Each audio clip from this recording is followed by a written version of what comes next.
welcome to South Ukois TV. We are back. It's Tuesday. You know what time it is. It's me, Marlon, and the boy next to me, Ash. Ash. What's going on? What's going on, man? Sorry, let me clear my throat. Yep, but it's good in the hood. As everyone blessed. I hope you're well, my bro. Let's get to it, man. We've got a lot to talk about. We've got a lot to get through. But yeah, as always, let's get our guests out. First of all, I want to say a big welcome to Tech. What's good, everyone? We all know him from We Are Tottenham TV, our main man, Sim. Big up. Thank you for having me on. And someone who did my first ever interview on this channel about 2 years ago now, Andrew. Hope you are well, my friend. Good evening, gents. Good evening. So, we might as well get straight into it. Palace struggles. Ash, tell me about it. Why did we struggle in that first half? I just think, personally, we just didn't have enough runners off the ball. I think our forward line wasn't really showing much. I look at Kulusevski and Richarlison. Didn't really much offer off the ball, if that makes sense, and in terms of running them behind, offering a different option. I expected Basuma to break the lines because that was the reason why we put him back in the squad. He didn't really do that.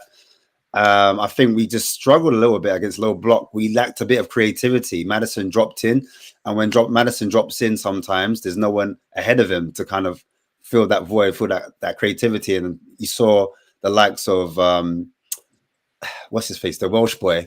I forgot his name now.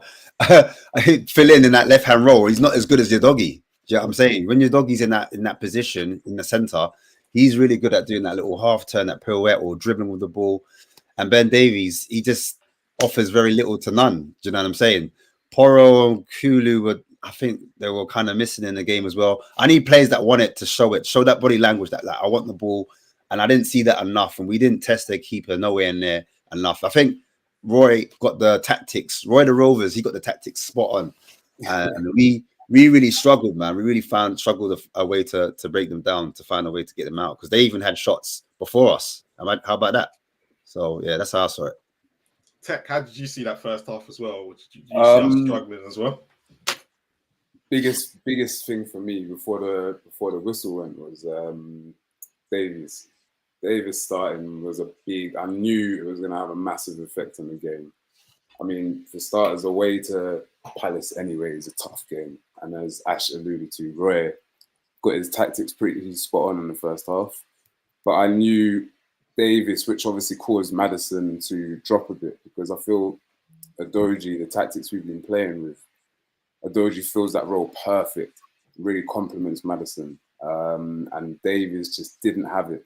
And I was actually really pleased. I mean, no offense to him, but I was really pleased that Andrew made the move pretty quickly and just got him off, because I could see, and everyone else could see, that was a big thing that was missing, was that Adoji effect, which obviously links so many things going forwards. And as Ash said, it was the creativity. Like in that first half, the creativity in the final third was just missing. And I feel that was because Maddison, in some ways, had other roles to kind of fill in, because Adoji wasn't complimenting him. Or sorry, Davies was not complimenting him as Adoji would. So that was the biggest thing for me. Obviously, as soon as the change was made, we saw a difference in performance as well.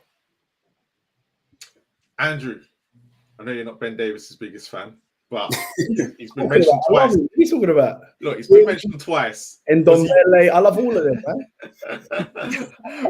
Was he part of the struggles to why we were struggling in that first half? We were struggling down that left-hand side, and it was very evident from minute one that he wasn't getting that inverted fullback role correctly. And obviously him and Richarlison on the same side was a complete nightmare. It was tough. But look, when you've got a player who's not played that system in a proper big game before, it's different, because you've heard all the other boys with the likes of Adogi. He makes those darting runs. He knows how to play the inverted position. Davies was completely out of his depth. He didn't know how to play it. But again, I agree with Tech. Credit to the manager for doing it early doors, because it could have got quite a lot worse. Yeah. Sim, you were obviously there. How did you see it as being there as a fan, and how did you see that first half?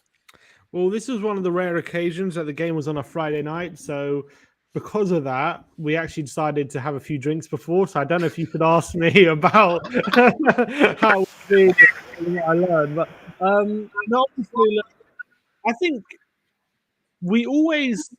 I never felt when I was being there like proper jeopardy of conceding, apart from a couple of early shots they had. Edouard, Ayew forced a couple of good saves out of Vicario. I felt we had them under control, which isn't that easy when you go away to Crystal Palace. It's always very difficult going to Selhurst Park. I've saw Arsenal go there this season. They ground out a 1-0 win. Wasn't very easy for them.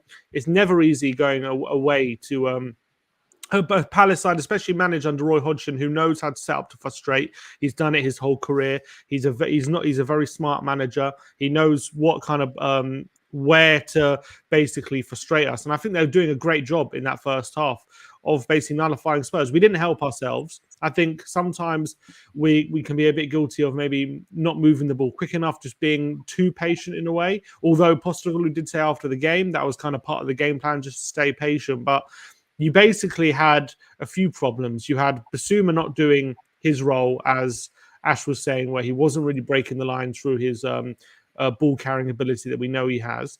So it meant that Maddison was dropping in deep. But when Maddison dropped in deep, Davis wasn't doing what Udogie does, which is filling in that role.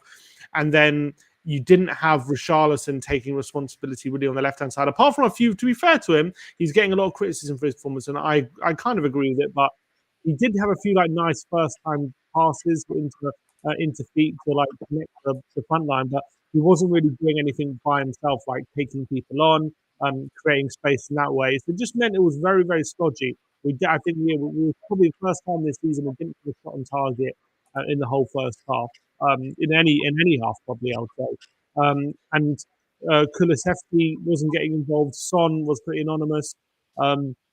It was a big struggle in that first half, but what I liked about it is we didn't allow Palace to kind of take advantage of the moments that we were not under the cosh, but we weren't being creative, and we made sure that we, like Van der Ven and Romero, were still impeccable. So we were so defensively solid, and I think we did what we've been doing all season, which like we haven't been at our very best the whole season. Like there are games where Man United at home, Arsenal away.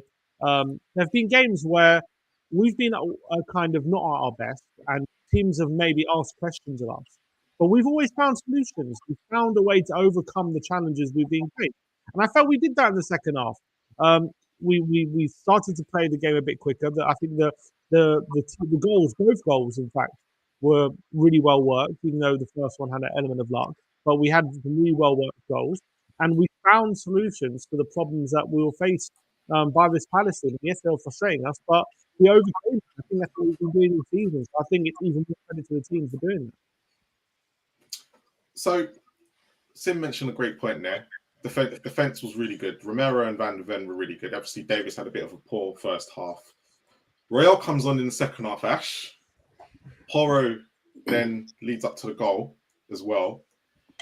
Is Porro the weak link in that defense, or is it a case of it's just one of those things with Porro? Because he, to be fair to him, he's not been that bad in the other games. Or do you think teams will start trying to expose him now? They've seen what Palace did, and a lot more teams will see the same. I think it's a couple of things with Porro. First of all, I want to mention that he has improved leaps and bounds from last season. So I don't want to go in on Porro. I think he's improved in that system. I think it suits him. I think he knows when to drop into the midfield and then when to drop back into his position, especially when we lose the ball. And he's quite good at recovering possession at times when we do lose that ball as well. I think the issue is sometimes he does switch off, forgets to check his mirrors so he doesn't look over his shoulders left or right. And that's where he's getting done for those runs on the outside. Certain times, height is an issue as well. That goal that we did concede, he mistimed his jump, so his aerial challenges aren't the best. So he mistimes the flight of the ball, gets underneath it, and then Edouard obviously controls it with his hand and then finishes the goal, which is unfortunate for him. Do you know what I'm saying? Because that goal really shouldn't have stood, because the way the ball, for me, changed direction. Not didn't change direction, but the ball kind of went flat down and he was able to control it, and then it landed and he shot, he scored. So it was a bit harsh on Porro, but I could just see like he completely got it wrong. Like the way the flight of the ball, he didn't really judge it. And that's a part of defending. Do you know what I mean? Take a couple yards back, knowing where to be, knowing where to step, Because you see Lucas Moura. Lucas Moura is the smallest guy on the pitch, but he was able to leap and jump and attack headers as well. So I feel like defending, you need to know how to. That's a big part of defending, basically. Is what I'm saying. And it did happen against. Was it Luton? He switched off. I think it was Luton. There was a point where he got caught out as well. So it's not the first time this season where he's looked a bit suspect. So, but for me, it's a height issue at times, because I even remember back last season, AC Milan, ball goes over the top, and again we get down on that wing. So I'm starting to think, hopefully teams aren't looking at that and thinking, he's the shortest player on the pitch. Let's get that player, and he's the shortest player in the back line anyway. Because Van der Ven, Udogie, and Romero, they're all giants. Do you know what I'm trying to say? Like, Romero don't look tall, but he's massive. Like, all of them are units. Like, do you know what I'm saying? So it could be a possibility, but that's when you've got Van der Ven there, you've got Basuma to cover defensively and recover. And he's still got time. We've only 10 games in, so I still think he's got time to improve in that. And he's been doing well so far this season. But just quickly, on the Royale situation as well at left back, yeah. I think because of that situation, obviously the ball came over from the left. Yeah. Do you think if Destiny's over there, that situation might get cut out because he already knows how to play that way? And it's not really happened all season, apart from, let's say, against Luton, but Destiny's always there. So maybe Royale's getting caught out because he's so right-footed.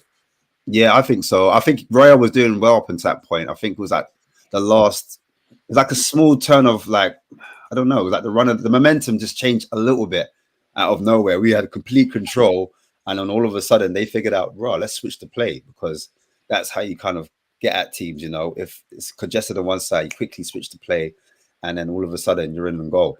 And I think, Emerson was switched off on that particular defensive moment. However, I do feel he did a lot better than Davies coming on. I felt like centrally he was able to dictate some of the play in terms of midfield. He always kept it short, simple, always offered himself as well, made himself available, and he kept that ball ticking over. And that's where we were able to kind of break them down as well, because we were moving the ball faster. Players were moving. We weren't staying in one position. 1 minute, I saw Emerson on the left. 1 minute, I saw him central. 1 minute, I saw him like dropping deep to kind of bring that play out. And he was always offering himself as an able body. And certain times I saw him trying to take players on. So fair play to him, innit? Because he even said himself, he's been working hard on his training.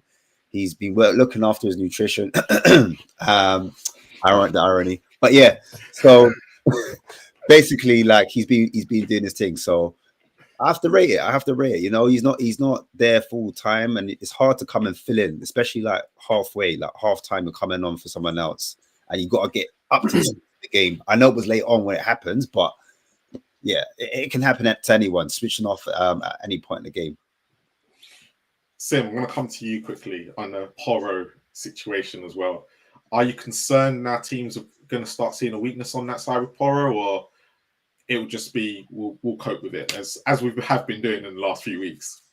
I think he's adapted so well this season. I have to give him nothing but credit, because a lot of the narrative going to the season is, can he play right back? Is he capable of converting from wing back into right back and performing at a good level? And is he not going to be a massive defensive liability? And I don't think he's been perfect, but I think the improvement we've seen from last season, where, let's be honest, he was a massive defensive liability. He was being caught out time and time again every game.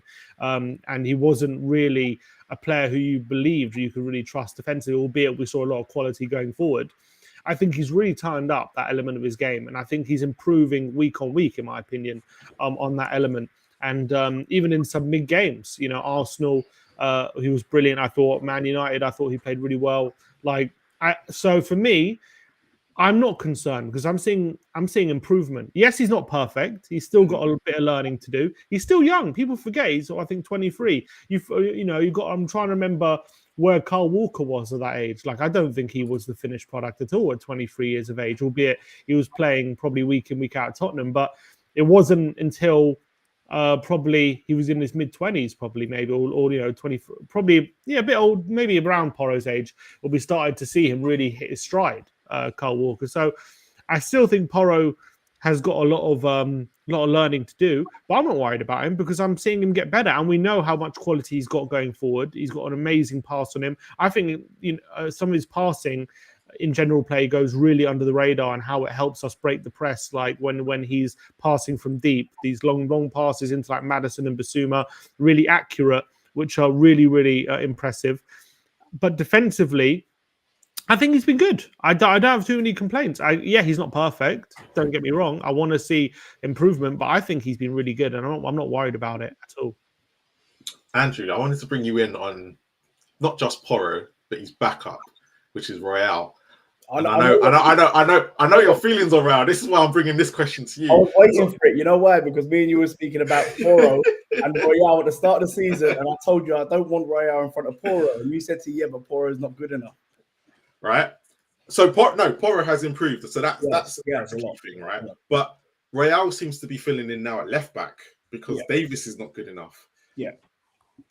Is Royale, if Destiny, doesn't come back in the next game against Chelsea, will you be comfortable with Royale playing there instead of Ben Davis? And are you happy with the contribution that Royale is making at the moment when he is coming on as sub, either coming on at right back or left back at the moment? To be fair, Royale, when he comes off the bench, he actually does play quite well. He's I know. Clip it. When Royale came on the other day, he was so much better than Davis. He was more dynamic. He was more active with his passing. He was so much better. Like you could just see the difference in terms of actually somebody being quicker, better with his feet. He reads the game a little bit better as well. So yeah, I mean, look, if we want Udogie to play that left back, but if not, then I definitely would be choosing Emerson at left back for sure. I wouldn't choose him over Porro. I agree with him. I think Porro this year, he made one or two mistakes, but all of them have made one or two mistakes, apart from, let's say, Van der Ven. But the honest truth is, Porro this year has been very good, bar one or two things. And I also agree that goal against Palace should never be given because everybody saw that it does hit his hand. Now, listen, we don't know if it changes the flight of the ball when it bounces down. We don't know that. We don't know where the ball would have went.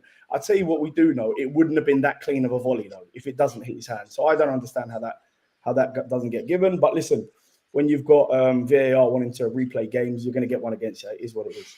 But no, Porro has been a lot better this season. And I said it at the start of the season, Marlon. I said that because of how bad we were defensively last year, I mean, Porro looked awful. And he did. I'm admitting that he did. So obviously I understand that people at the start of the season was like, okay, let's try and play somebody else at right back. Let's try and play Emerson at right back. Because at the end of the season, Emerson put in one or two half-decent performances.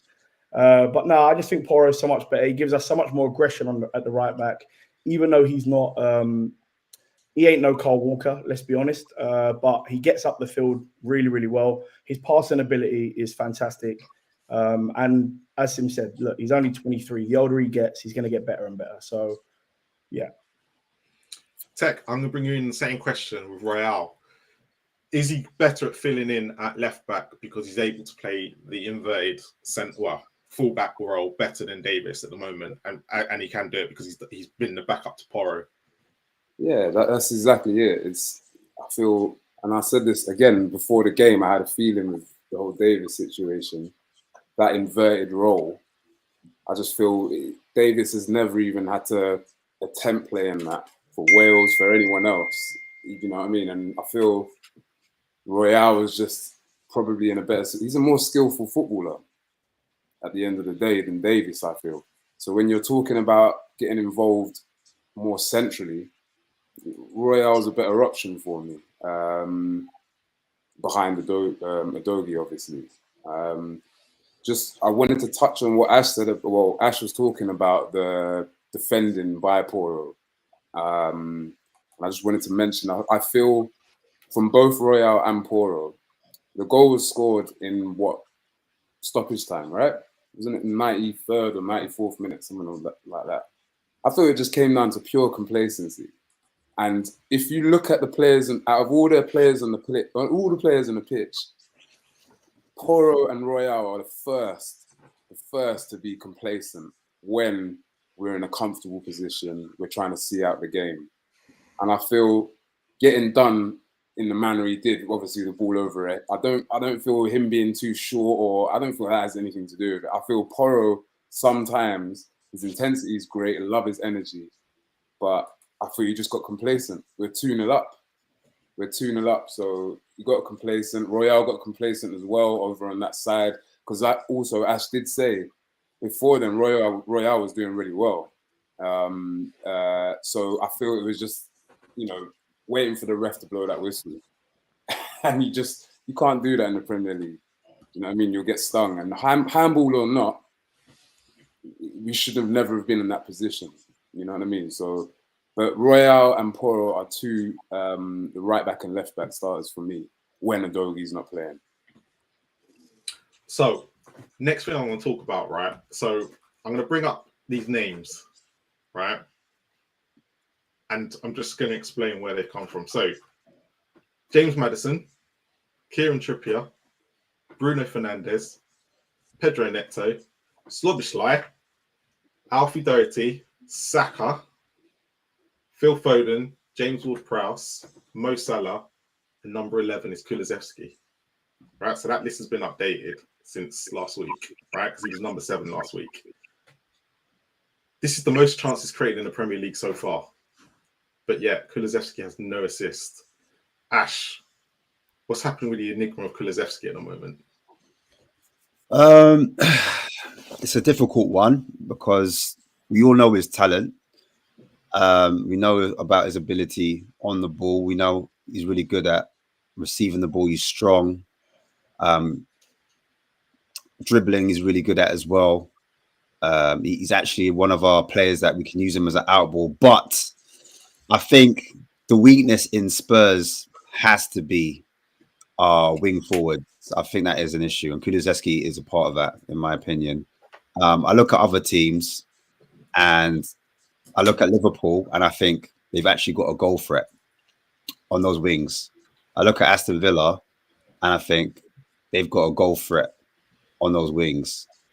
We all know about Man City already, so there's no point mentioning them. Even down to the enemy, the Ops.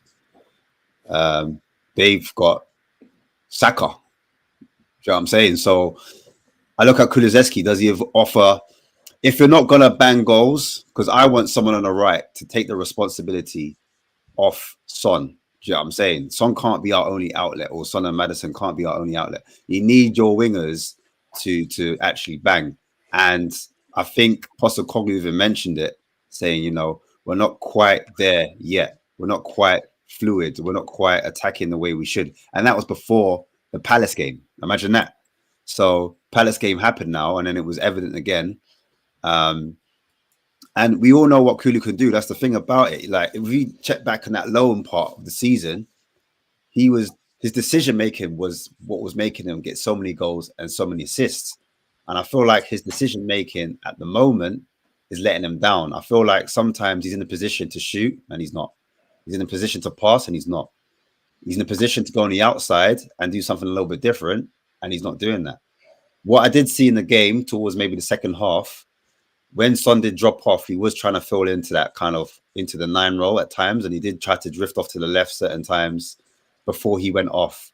But in general, like the majority of the game, we all saw him on the right, and it was he just wasn't in the game. You just didn't see him. Like, if he got the ball, I hardly saw him carry the ball forward, if that makes sense. I didn't see him dribble with the ball forward at his feet and make things happen. There are times when, he draws 1 or 2 players to him. That's good. Do you know what I mean? That's what you want from your winger. There's times when he wins the ball back defensively. Do you know what I mean? For the team. Yes, you want that as well also.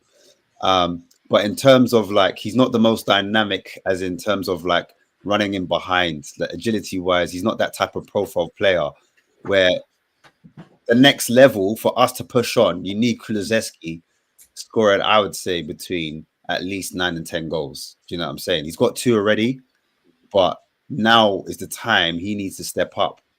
Otherwise, we need to start looking at other options. I know Ange's a big fan of him, but it was interesting to see when he came off that Brennan Johnson went to the right and Brian Hill went to the left. You had a left foot on the left, and then you had your right foot and Brennan Johnson on your right. So it was interesting to see Ange actually do that. And is that a sign for things to come?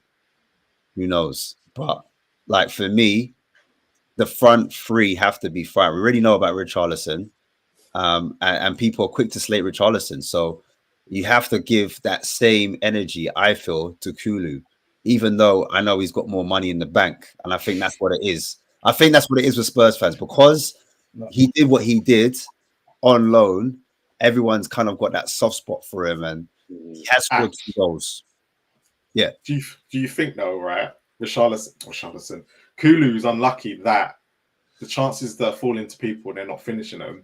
And most of the chances that we probably could name that Kulu's creating are falling to the man that can't finish anything with his feet.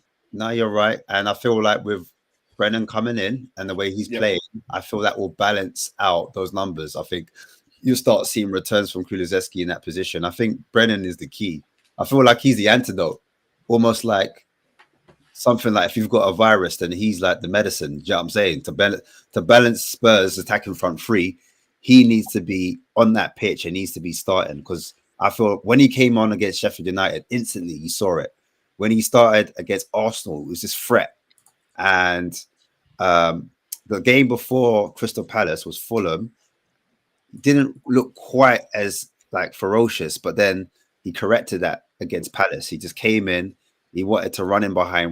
He wanted to get to the byline. He was very quick. He didn't think twice about what he had to do. And things just happened naturally. He just looks like a natural. And I think that's what Andrew was getting at. I want players to do it instinctively. I don't want to be able to tell them or coach them, do this, do that. I want it to be in their DNA. And I think that's the thing. Kulu, it's a funny one, man. It's a funny one. I'll let someone else answer it, because I think we're being a bit harsh on Kulu. I've got to be honest with you. Yeah, so I really do. And I'll tell you the reason. Go on. It's because I know this is a stupid stat, but we've scored 4 goals from his pre-assists. I do think he's very dynamic. At the end of the game, he takes us, you can laugh, don't laugh. He takes us up the pitch a lot better, especially in latter parts of the games. I just think personally, I think he's doing too much with the ball. He's cutting. He don't need to do as many cuts, and he always does it. Now, Ange wants him to pop that ball at the back post, and like you said, a couple of times he's missed a lot of those shots. They've missed a lot of chances. So I do think we're being harsh. We definitely can't give him the same energy as we're giving Richarlison. Absolutely not. I'm not having that. So I think Kulu will come well. The assists and the goals will come. But we all crucified him last year for not having a good season. But I think he's been better this season than he was last year. So it is a new system as well. I just think with what he's doing in the game, I don't think we should give him the same energy as people like Richarlison personally. Tech, you wanted to come in there as well. What's your opinion? Yeah, I mean, it's true what Ash said, though. I mean, it's only when you said it, Ash, about I feel he's got money in the bank. And that's why Spurs fans... And I thought, you know what, he's got a point there, because I feel that's the only reason I'm so on side with Kulu right now. But at the same time, it's the deliveries. He gives us that option for non-stop deliveries to, like you said, to the back post. You know, and I feel he's allowed. He's going through some sort of a not a proper bad patch, but he's going missing sometimes. Not as much as Richie, but he's going missing every now and then. But he's allowed to have them games from time to time. Not all of our players are going to be on point, you know, every game, because we're looking at the examples he set, like he said, Ash, when he was on loan. So now when we saw that, we're connected with that now. We can't expect that every game. But one thing I love about him, and someone did comment on this, his up and down work rate from corner flag, from post to post, is very underrated, I feel. Second to none, I agree. Yeah, he does work hard on that wing. And again, compliment to Porro. Sometimes we get caught too far ahead, and like you said, not looking at his wing, not checking his wing mirrors, and then so I feel Kulu's work rate, what he offers, what he gives to us, those deliveries, I feel are. Those deliveries, the left foot to the back post, and I know it's predictable, but Robin was like one of the most predictable players on that left foot. I'm not trying to compare the two, but I'm just saying it can be predictable. But if you got a left foot and a sharp cross, and you can get about 5 or 6 of those a game, I don't want to complain about that too much. He's allowed to have some off days. And I think he'll come good. But Brennan Johnson is a very good person to have there in the mix, I feel, for both sides. Sim, with BJ and Hill now coming in, is Kulu in danger of losing his place in the next few weeks if he doesn't start getting more, let's say, assists? I would say if he can, look, for me, I think he's playing well at the moment. I think I would say the Palace game was one of his weaker games of the season. But I think Adrian, you just flashed up a message from Adrian. I think he's spot on. I think a lot of his work goes under the radar. I think a lot of his good work is not noticed by the fans because it doesn't lead to goals and assists. But I think the reason he gets an easier ride than Richarlison is because he's got quality, and I think a lot of the fans, even if it's subconscious, they realise a bit of quality when they see it. So when the ball's going out to Richarlison, the ball's bouncing off him. He can't keep the ball. He's losing it. He's wasteful with it. What Kulusevski is really good, and it goes on the radar, is his upper body strength. He's so strong for a winger, very, very physical. So he holds off a lot of his fullbacks, and he's able to actually carry the ball into the penalty area. I think he's top of the league for ball carries into the penalty area. That might seem like a silly stat or a useless stat, but that's actually really crucial because it's not easy for wingers to break into the penalty area with regularity because defenders are very strong. They're trying to, they're trying to win the ball off you. It's not easy to get around them and hold them off, especially for wingers who maybe aren't as strong as Kulusevski. It's not easy for them to do, and he can do that with regularity. In fact, more regularly than any other player in that position in the Premier League. So I think what that does is it helps push the defenders back. It helps create space. It creates a bit of chaos. And I think that kind of stuff, his ability to keep the ball in tight situations and ball retention is really, really impressive. And again, when he gets a ball in a tight situation with two defenders on him and he's able to either lay off for a teammate or wriggle out the situation and create an opportunity, even if it doesn't end in a goal or an assist, that people aren't going to see that and aren't going to take notice of that. But I take notice of that. I see it, and I know that the more he does it, that eventually the goals and assists will come. We know he has quality. I agree with Ash. For some reason, his goals and assists, his decision making, his not been at the same level as it was when he first came in. I can't say why, because that was his biggest strength when he first came for his first 6 months. His biggest strength was he always picked the right decision. He was like, he knew when to pass, he knew the weight of pass, and all of a sudden, for some reason, when he's getting in those positions right now, he's not doing the right things. I can't tell you why, but I know he's a smart guy. He's a young player as well. People forget because he's been here now nearly 2 years, or it's 2 years now. But people think, he's still 23. He's still young. He's got time on his side, but he is pure quality. But of course, if he's not performing, he's definitely in danger of losing his spot. Same with Richarlison. Same for anyone who's not performing. I think right now, I think Postecoglou isn't one to play a player just because, like we saw it with Richarlison. He didn't perform for a few games. He came out, and then Manor Solomon came in. We've seen it with players. So I think Kulu, if he plays like he did against Palace too regularly, then we've got a problem. But I do think that was one of his weaker games compared to the rest of the season, where I do think he's been strong. And as you said, Marlon, I think he's 11th with chances created. I think distance covered. I think he's one of the top players in the league. Yeah. He like a lot of the metrics, he's performing very, very highly. So I think people, because he's only got 2 goals and he hasn't got any assists, if Richarlison scores that open goal against Luton, he doesn't have 0 assists. Yeah. Also, the goal against Man United, he helped. I know it took a deflection, but he helped create that goal for Sarr. And he doesn't get a stat for that. So I think, for me, I think he's playing better than people give him credit for. Definitely playing much better than Richarlison, in my opinion, even though Richarlison on the stats will have 3 assists and a goal and Kulusevski will not. But I think he's playing well, and I think Postecoglou realizes what a job he's doing for the team rather than just getting goals and assists. No, so true. But I wanted to quickly talk about the man who came on and set up the second goal. He did something that probably Kulu's not done greatly this season, and we linked up well with the 2 main men, as in Son and Maddison. but let's talk about Brennan Johnson. The impact that he had when he came on was probably one of the best things to see, considering we ain't seen him for weeks. Ash, what did you make of the impact straight away from Brennan Johnson? I think I said it before. I like his directness. I think that it's more instinctive with him. And I think these are the style of players where Postecoglou wants players that he doesn't want it to be robotic. He wants it to feel natural. And if it's in you, it's in you. If you like to run in behind, if you want to dart to the byline, then he's that type of player to do that. Literally came on, I think within 3 to 5 minutes, the ball comes to him as a switch of play from Sarr. He keeps it on with a header, bounces it back. Yeah, plays a quick 1-2 with Maddison. Maddison does ever so well to do that little pass back, cut back. He gives it into Johnson. Johnson fires it into Son. And it was just the quickness of thought, the quickness of delivery, and the execution of it. I think it was like a really dope goal. Like when I look back at it, I was like, bro, these men are on stuff. And if we continue to play like that, we will break teams down 100%.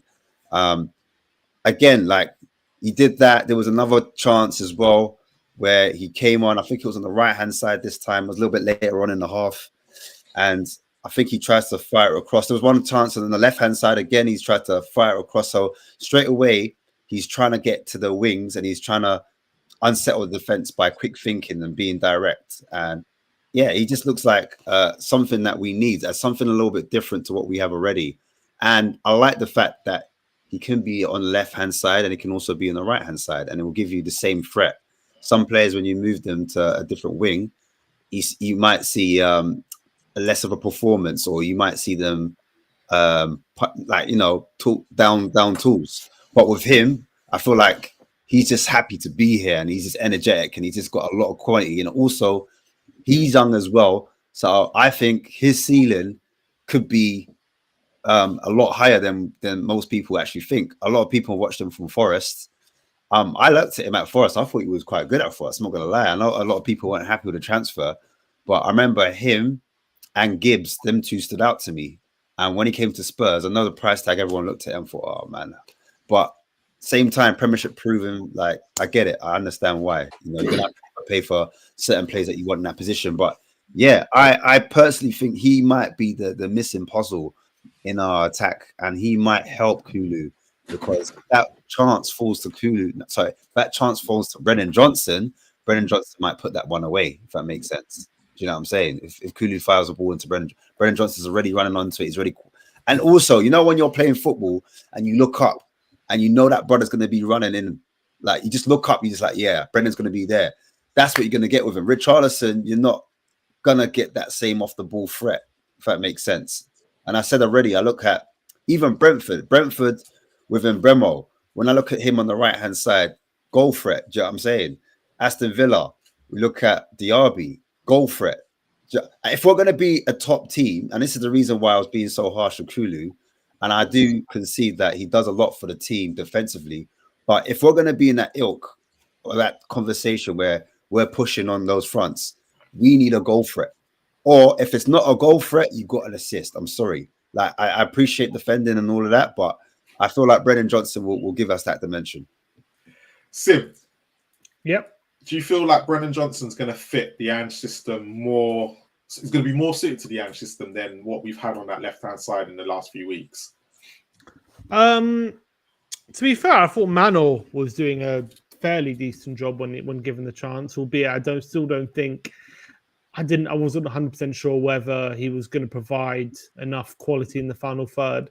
I think he's probably going to be better than Richarlison in that role, to be fair. I do. Because Richarlison, I don't think on that left-hand side, I think to be fair to Richarlison, he has been better than he was in the first few weeks. In the first few weeks, he was absolute dog. Rubbish. He was crazy bad in those first few weeks. I couldn't stand him. And this is coming from one of Richarlison's biggest advocates. I couldn't stand his performance level in the first few weeks. But he has improved a bit. I have to give him his credit. He's been a bit more involved in the games. He's been getting a few assists. He's been being a bit more of a nuisance to the opposition. He hasn't been just giving the ball away every 2 seconds.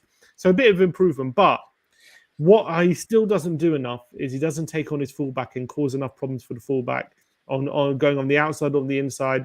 More often than not, he will try a quick pass around the corner to a teammate. More often than not, it won't come off, but when it does come off, it works well. But he'll try that more often, and it can become quite wasteful. What I like about Brennan is I think he's more of a threat on two facets. I think when he gets the ball to feet, he's going to be more direct at just taking on his man with pure pace, and he's going to scare the life out of fullbacks a bit more than Richarlison.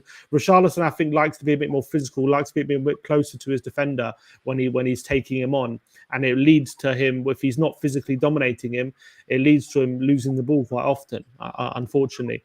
I think Brennan likes to use his pace a lot more. He's a lot quicker and a bit from the get-go than Richarlison. And I like Brennan's ability to run in behind a bit more as well. Ask different questions of his fullback. Now, what I don't think Brennan is as good as Richarlison at is potentially when Kulu's in, crossing, is Brennan going to be making the same kind of runs and maybe look for get on the end of things a bit more than Richarlison does? I think Richarlison can be quite good at that. But I think what Postecoglou likes in his wingers is he likes them to stay wide. He likes them to take on their fullback and create opportunities on the wings. And Brennan already showed against Palace that he's got the ability to do that with a really good underlapping run and obviously a great pullback. I think his pace is going to be more vital. I still don't think profile-wise he's perfect, but I do think he's probably better than Richarlison when it comes to what he provides on the wing. Andrew, so still talking about Brennan Johnson, he made an impact against Sheffield United. He played pretty well against Arsenal, and yet he's come on and got an assist straight away against Palace. Is that looking like money well spent at the moment?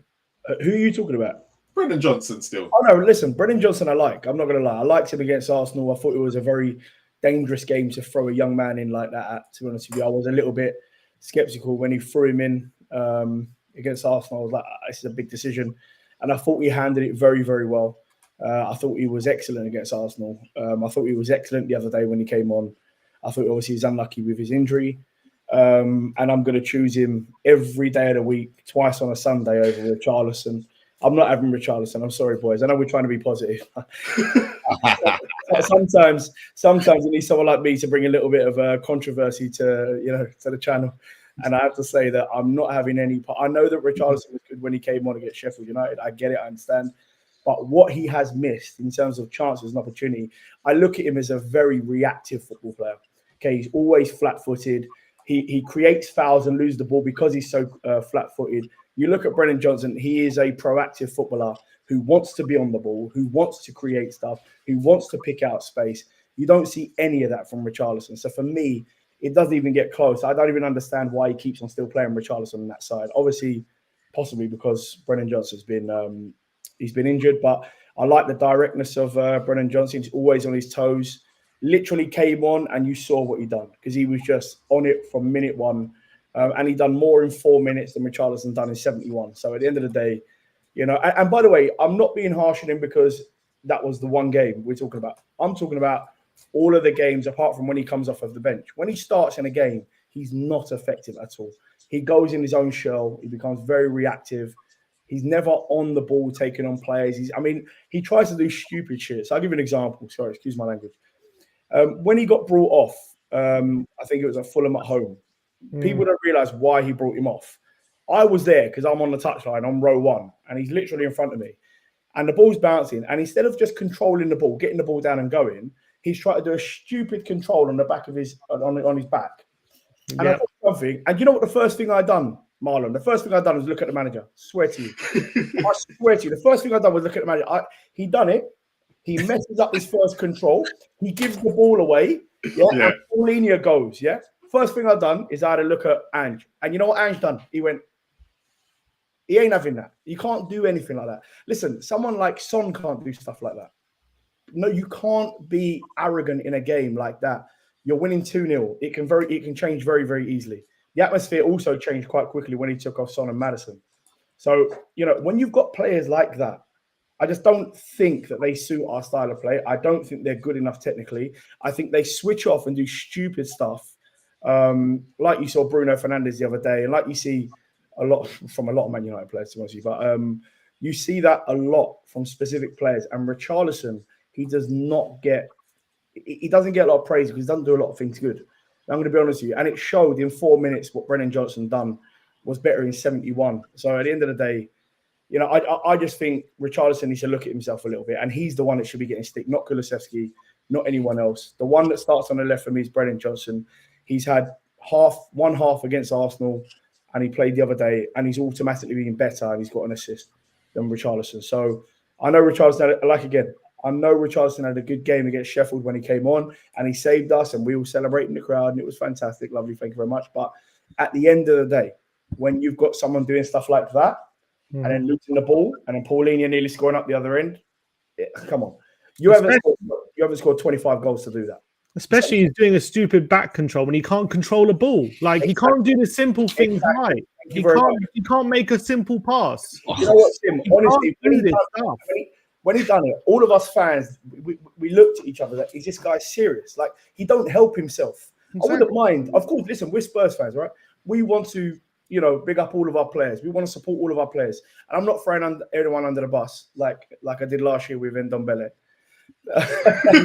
How you been going for Richarlison's bins? No. It wasn't me that went for Ndombele's bins. I just said what I heard. But was I right? Yes or no? Well, it looks like you might have been right. Moving away from Ndombele, right?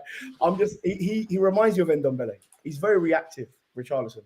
And for me, he's not a likable character in that team because I think he plays for himself. I don't think he plays for the team. Whereas when you see Brennan Johnson came on, you know he's playing for the team. The moment he gets the ball down, hits a little 1-2 to Son. Second touch, he hits the header, hits the pre-assist, hits the assist. You know what Brennan Johnson does. So, like, you need players like that in your team. And he's young, and he's vibrant, and he's quick as hell. You know what I mean? So, for me, yeah, Brennan Johnson's, I'm telling you, he's going to be a good player for me. And get Richarlison off. Just to quickly bring you in, would you expect to see Brennan Johnson brought in the next game and Richarlison taken out?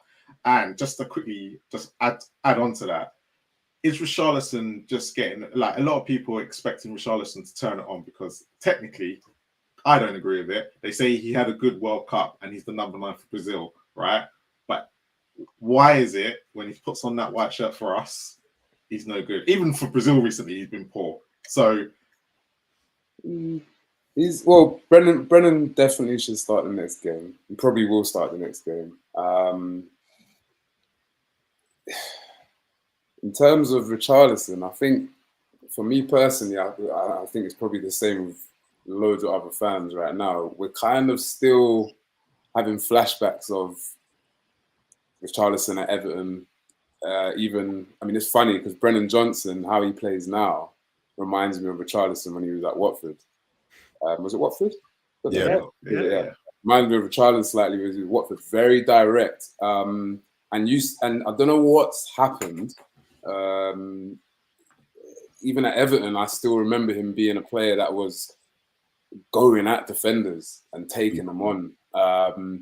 I feel it's a status thing. He's clearly a type of player that needs to feel a lot of love. Needs to feel very important in the team.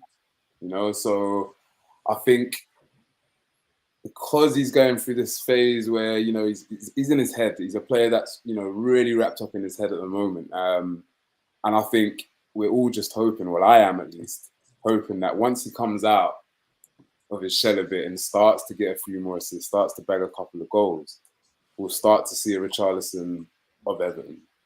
The Richarlison back then, not when he started with us, I feel. I think that's what we were waiting for.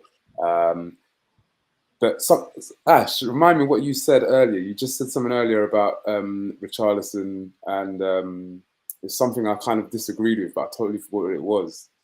Totally forgot what it was. But there's something you said about Richarlison that I was just a bit like, I feel again we're being a bit too harsh on Richarlison in whole. No, and why? Yeah, why do you think we're being harsh on Richarlison at the moment? Because again, it comes down to looking at a player, the type of player he is. He's clearly a player that's very emotional, very, like someone said, very reactive. on the pitch. But he's a very emotional player. That was what Ash said. He doesn't play for the team. Or no, it might have been Andrew actually that might have said he doesn't really play for the team. Yeah. I feel he does. And I remember clearly Champions League game. And I remember turning to my friend and saying, this is why Everton loved him so much. Because I used to hate him at Everton. Didn't like him at all. And you say he's not a likable character if you're the opposition. Yeah. When I saw that Champions League game and when I saw him go to his dad and all the aftermath, okay, he might have not kicked on from them, but emotionally and the type of character he is, I just thought to myself, I can see why Everton, because you've got to remember, Everton loved that kid. All his stuff, he was really loved there. And that Champions League was the first time I thought, oh, this is what it is that Everton really love. He's very, very passionate, very passionate. And I feel he truly does play for the team. I do understand why you might think individually he's in his own head and so he's thinking of himself, he's not thinking of the team. However, I feel he does. He's so much passion. But yeah, it will happen. It will happen. But Brennan starts the next game. So are we basing Richarlison being good off of that Champions League game where he scored 2 goals? Not just off the Champions League game, off of what we've seen from him before, why we signed him for so much money. I know he was good. Seasons have passed. I get it. I don't think he was that good at Everton. I think he turned up late for Everton. He was decent at Everton. I think he was decent at Everton, and he wasn't that decent though. He only came alive when they were about to really get relegated. Calvert-Lewin was the main man for them, and he didn't really do anything. Every time we played against him, he goals. Problems. Charlison was a problem at Everton, and he did cause a bit of a problem. I'm not going to say he didn't, especially against teams like Spurs, Arsenal, Man United. Yeah, like he killed certain teams. I get it, I understand. But I'm not going to accept this guy being in the team based off of a Champions League game or because he plays off the cuff. At the end of the day, I need to see ability in the team. And if I'm not seeing ability in the team, I don't want him in the team. And everything I'm seeing right now from this guy is negative. His aura is negative. He's throwing his hands up in the air. He's doing stupid stuff like the control. He's not scoring no goals. He's missing open goals at Fulham. I'm sorry, 2 yards out. Any one of us 5 could have scored that. He's missed another one-on-one after that. Like, listen, at the end of the day, Andrew's going to be cutthroat in this situation, and I hope he is, and I hope he gives Brennan Johnson a start because, like I said, Brennan Johnson showed in 4 minutes what he can do, which he was very proactive, and Richarlison for me is just too reactive. And in this system, in Andrew's system, you cannot be a reactive football player. I'm sorry, you can't. If you're going to play on the front foot, you have to be proactive. You have to be moving in spaces.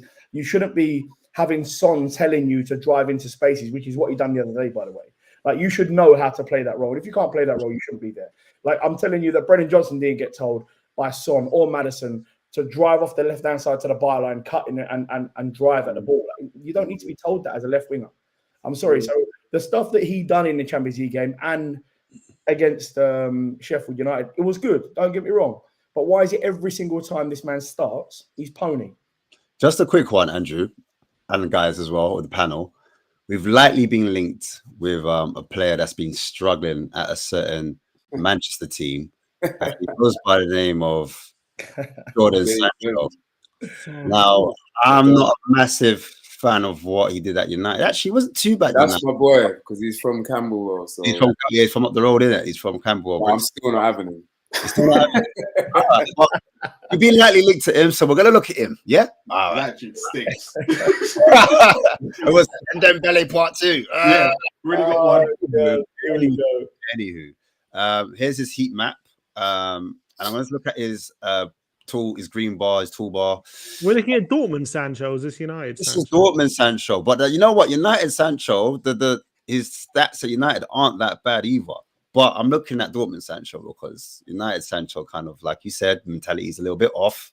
It's been frozen out, in the lunchbox. I get it, blah, blah, blah. But we've been lightly linked with him. And I just wanted to remind people of what he could do. So ability-wise, here's some of his finishes, just lightly. Here it is. Like, he's just in the box, right foot and also left foot on the volley. You could just see almost like a natural foot finisher, just talented.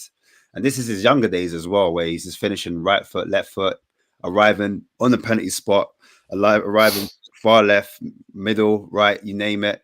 And he's just putting chances away, albeit quite easy, but you have to finish those chances. Do you know what I mean? and he's doing that very confidently as well. That wasn't that easy. Getting into players, getting in between the lines, getting ahead of defenders, and you can just see he's putting his foot through it as well. He's actually putting his foot. He's not even just side footing, so you can tell that guy's got actual tackers as well. But yeah, again, you would have thought he was a forward the way he's playing it, the way he's finishing his chances, finishing off his dinner.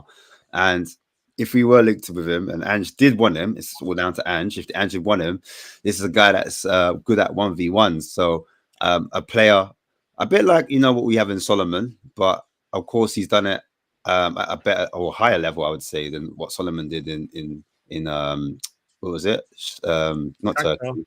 Shakhtar Donetsk in Ukraine, that was what I was saying. But yeah, so you've got this kid, and again, 1v1s, that's what you want. You want either the left side or the right side. He's doing it on both. So he scored a lot of goals on the left.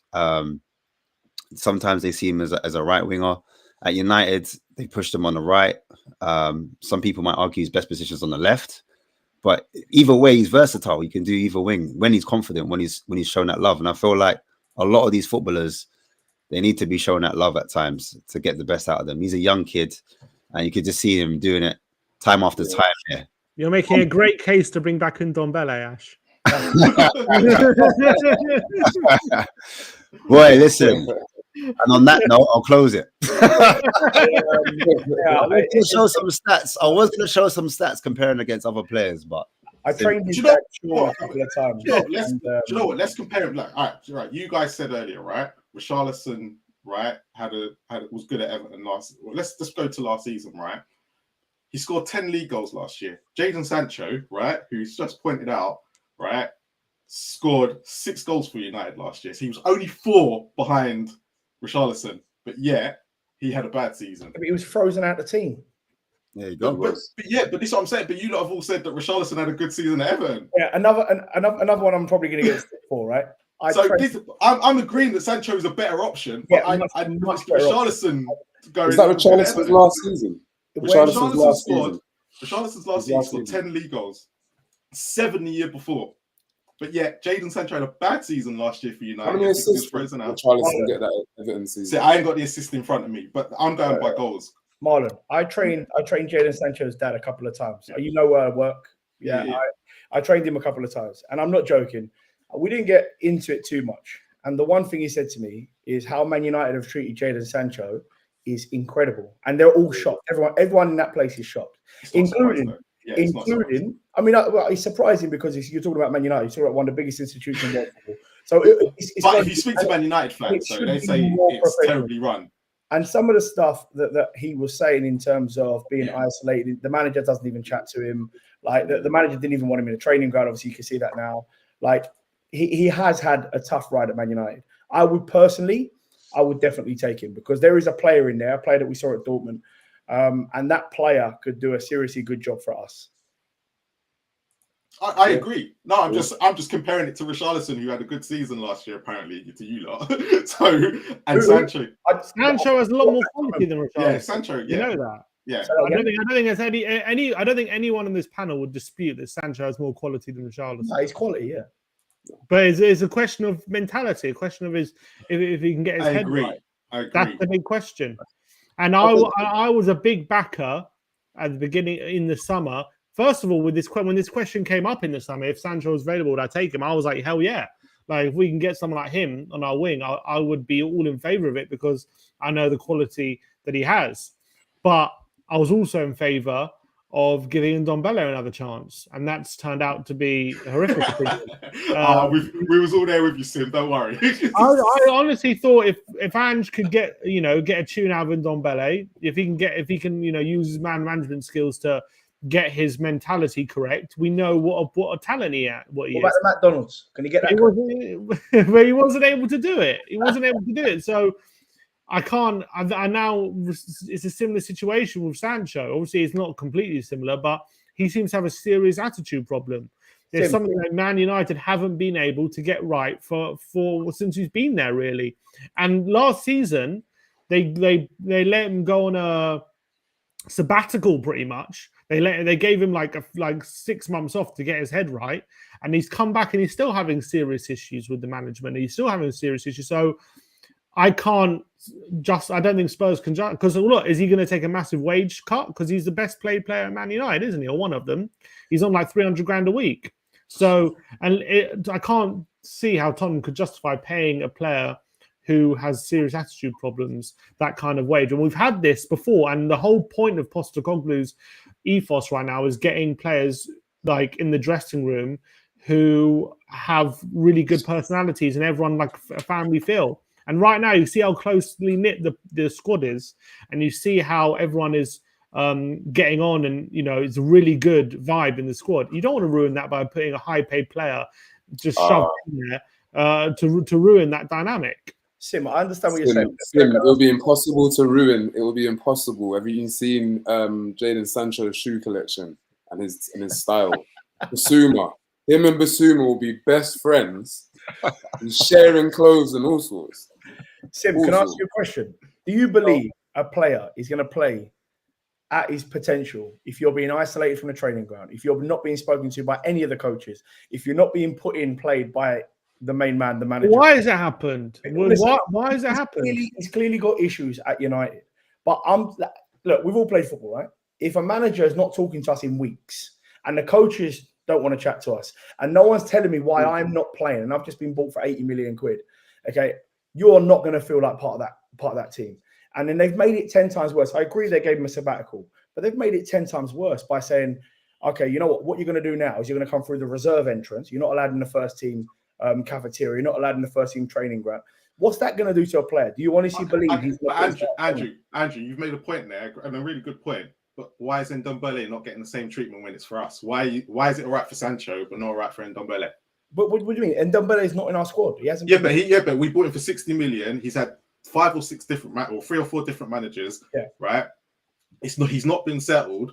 Right. And then you got managers not talking to him as well, like Mourinho and Conte. Yeah. So why is it all right for Sancho to be in that predicament, but not Ndombele? I'm not saying it's okay for Sancho to be in that predicament, but all of us know Ndombele. And I don't want to get deep. Yeah, but this is what I'm saying. But I'm looking at Sancho and Ndombele in the same situation. I understand, but we're talking about Ndombele. He's been overweight for the last 2 years. He was one of the highest paid players at Tottenham. We bought him for 65 million. He's completely ruined his reputation as a footballer. Everywhere he goes, okay, he is a wrong one. Everywhere he goes, I'm sorry.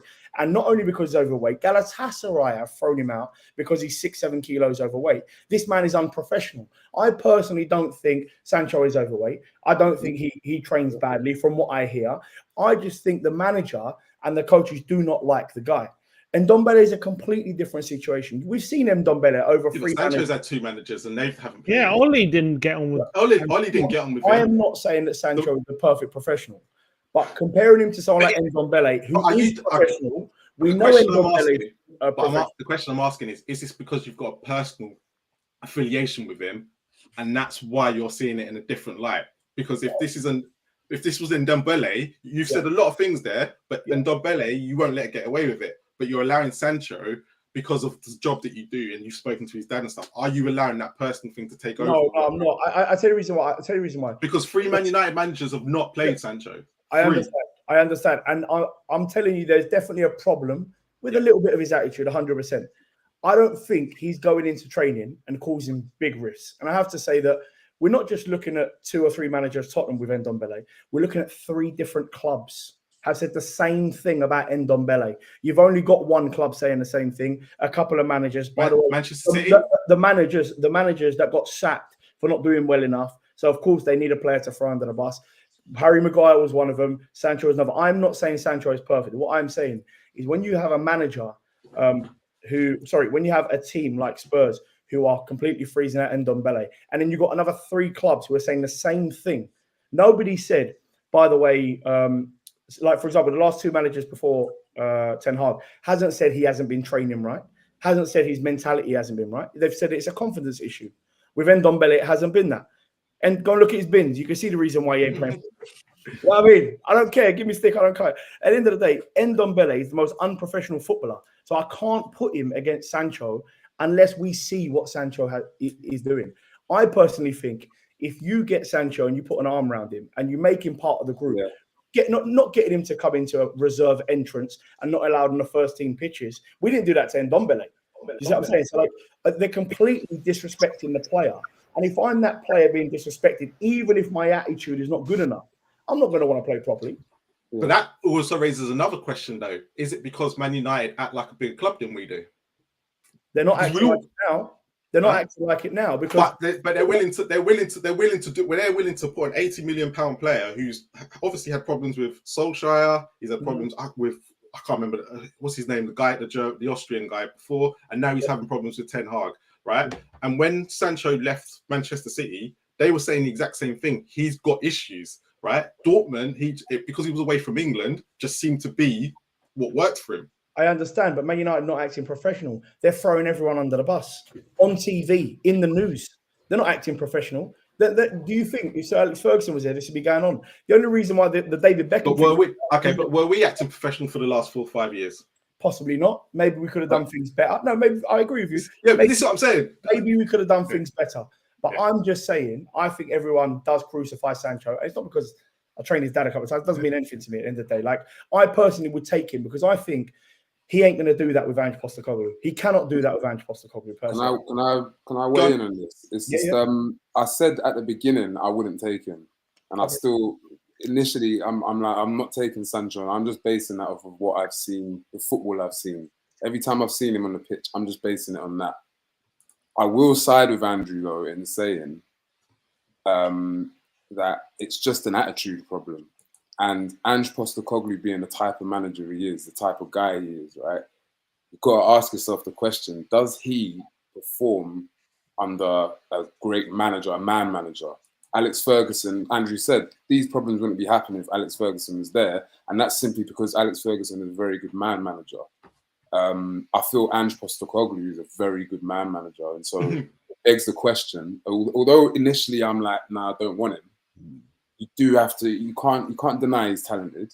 Yeah, we're not. No one's denying that part. Yeah, you can't deny he's talented. So I feel it begs the question: does he walk through the doors with Ange? Ange puts his arm around him and then gets him performing. And I've just looked at how much we're rumored. I mean, for 35 million euros.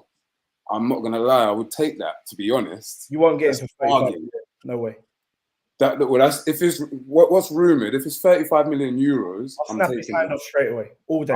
I'm taking it in hope that Ange will take him. But I was going to say this though to finish. The point I'm making is, if we do turn around and actually make a bid, that indicates that Ange Postecoglou wants him. If Ange Postecoglou wants him, then I'm all for it. Not being just faith in the manager, whatever Ange wants will follow. I think it's more so because Ange has had a word with him or looks at him and says, I can deal with his attitude, no problem. The kids are blind in talent. Don't worry, I'll have a word with him and that's it. We're on our way. So if we do put in a bid in for him, I'm actually for it. So bring back Dele Alli as well. I'd rather Dele. Well, personally, boys, I actually think Richarlison could be a bigger problem in terms of a player than someone like Sancho. I think but it's not I think Richarlison would be quite a hard player to handle if he was Ange. But I just think Ange has got that place going like clockwork. I really do. Everyone loves him, everyone respects him, and I think he's like a bit of a father figure there. And I don't think anyone really wants to get on the wrong side of him. Do you know what I mean? And I think that's why he shipped out certain players. That's probably the reason why he wanted someone like Dyer out as well and Lloris, because he just wants players who wants to play for him. And if you don't want to, Richarlison's never caused the problem, though, has he? Let's be honest. He's never caused the problem. Fair to him, he hasn't. You know, I'm not saying he has, but I'm just saying, like, when you look at Sancho and Richarlison, you probably say that Richarlison will probably be a bit more of a head case than Sancho. So he's tamed Richarlison in a way of he's not causing problems on the pitch, on the pitch. Yeah, so why couldn't he put an arm around Sancho and get him playing the way he was at Dortmund? Yeah. So personally, I don't think Ange will even entertain it because it's not just like it is just not Man United, because Dortmund said he used to keep himself quite reserved and not talk, but he was playing well, so it was a bit different. But Manchester City had problems too, and when he left, they weren't completely unhappy that he'd gone. So you think it's a risk? I think it's a massive risk. It's a risk. Because especially at the moment with our team ethic, is it not like we're literally in a good place?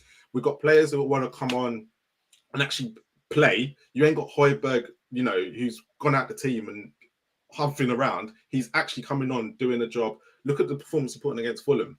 And then he came out, and he'll probably have to come in again in the next few weeks because Basuma will probably get booked. But just seeing how he's acting and just the way Ange is treating everybody, you just can't risk Richarlison in this team and Sancho in this team, sorry. It's a fair point. And footballing-wise, I take him all day long. I just can't risk it because of everything that you've heard. And it does. Like, I get Ten Hag is not the easiest to work with, but Solskjaer and what's his name again? The guy between Rangnick. Yeah, Rangnick. I keep forgetting his name. Rangnick. They've had the same problem. So I'm looking at it going, he ain't going to do it. Marlon, would you take him, Marlon, though, if Ange just turned around and says, yeah, I want him? Would you then turn around and be like, all right, it's a risk you want to take? Yeah, of course, because Ange is going, I can tame this. And he's looking at it. And he would done, because as we all said in the summer, Ange does his research on players, right? And he looks into their background and what they do. So if he's thinking, yeah, I can cope with this, why not? No. But at the same time, you can understand fully well if he was to go, no. Do you know what I love about this podcast, gents? Go on. Everything always comes back to Ndombele. it is unbelievable, honestly. We can use any player in Europe. What about Ndombele? You know what, Sim? In the border, bro. Get it right. What did you say, Andrew? I said I felt sorry for you in pre-season. You was getting some stick from that panel on We Are Tottenham, so I felt sorry for you. Man. I wanted to come on and kind of balance it, but I thought, I can't do it. I'm just against this football player. I can't do it. You know what the worst thing was? The worst thing that ever happened was them showing all the bangers him scoring in training. And it got me all gassed up. I was like, Angie's going to get him going. I'm going fully in. No, and then there was you know what? He was set to play. I'll tell you, he was set to play that first pre-season game. And then he got injured. And then that was it. We never saw him again. And then all my dreams died. You know what? He didn't want to go to Galatasaray, apparently. He didn't want to go. He forced out. He wanted to stay, but obviously. No, the burgers aren't as good in Turkey, he said.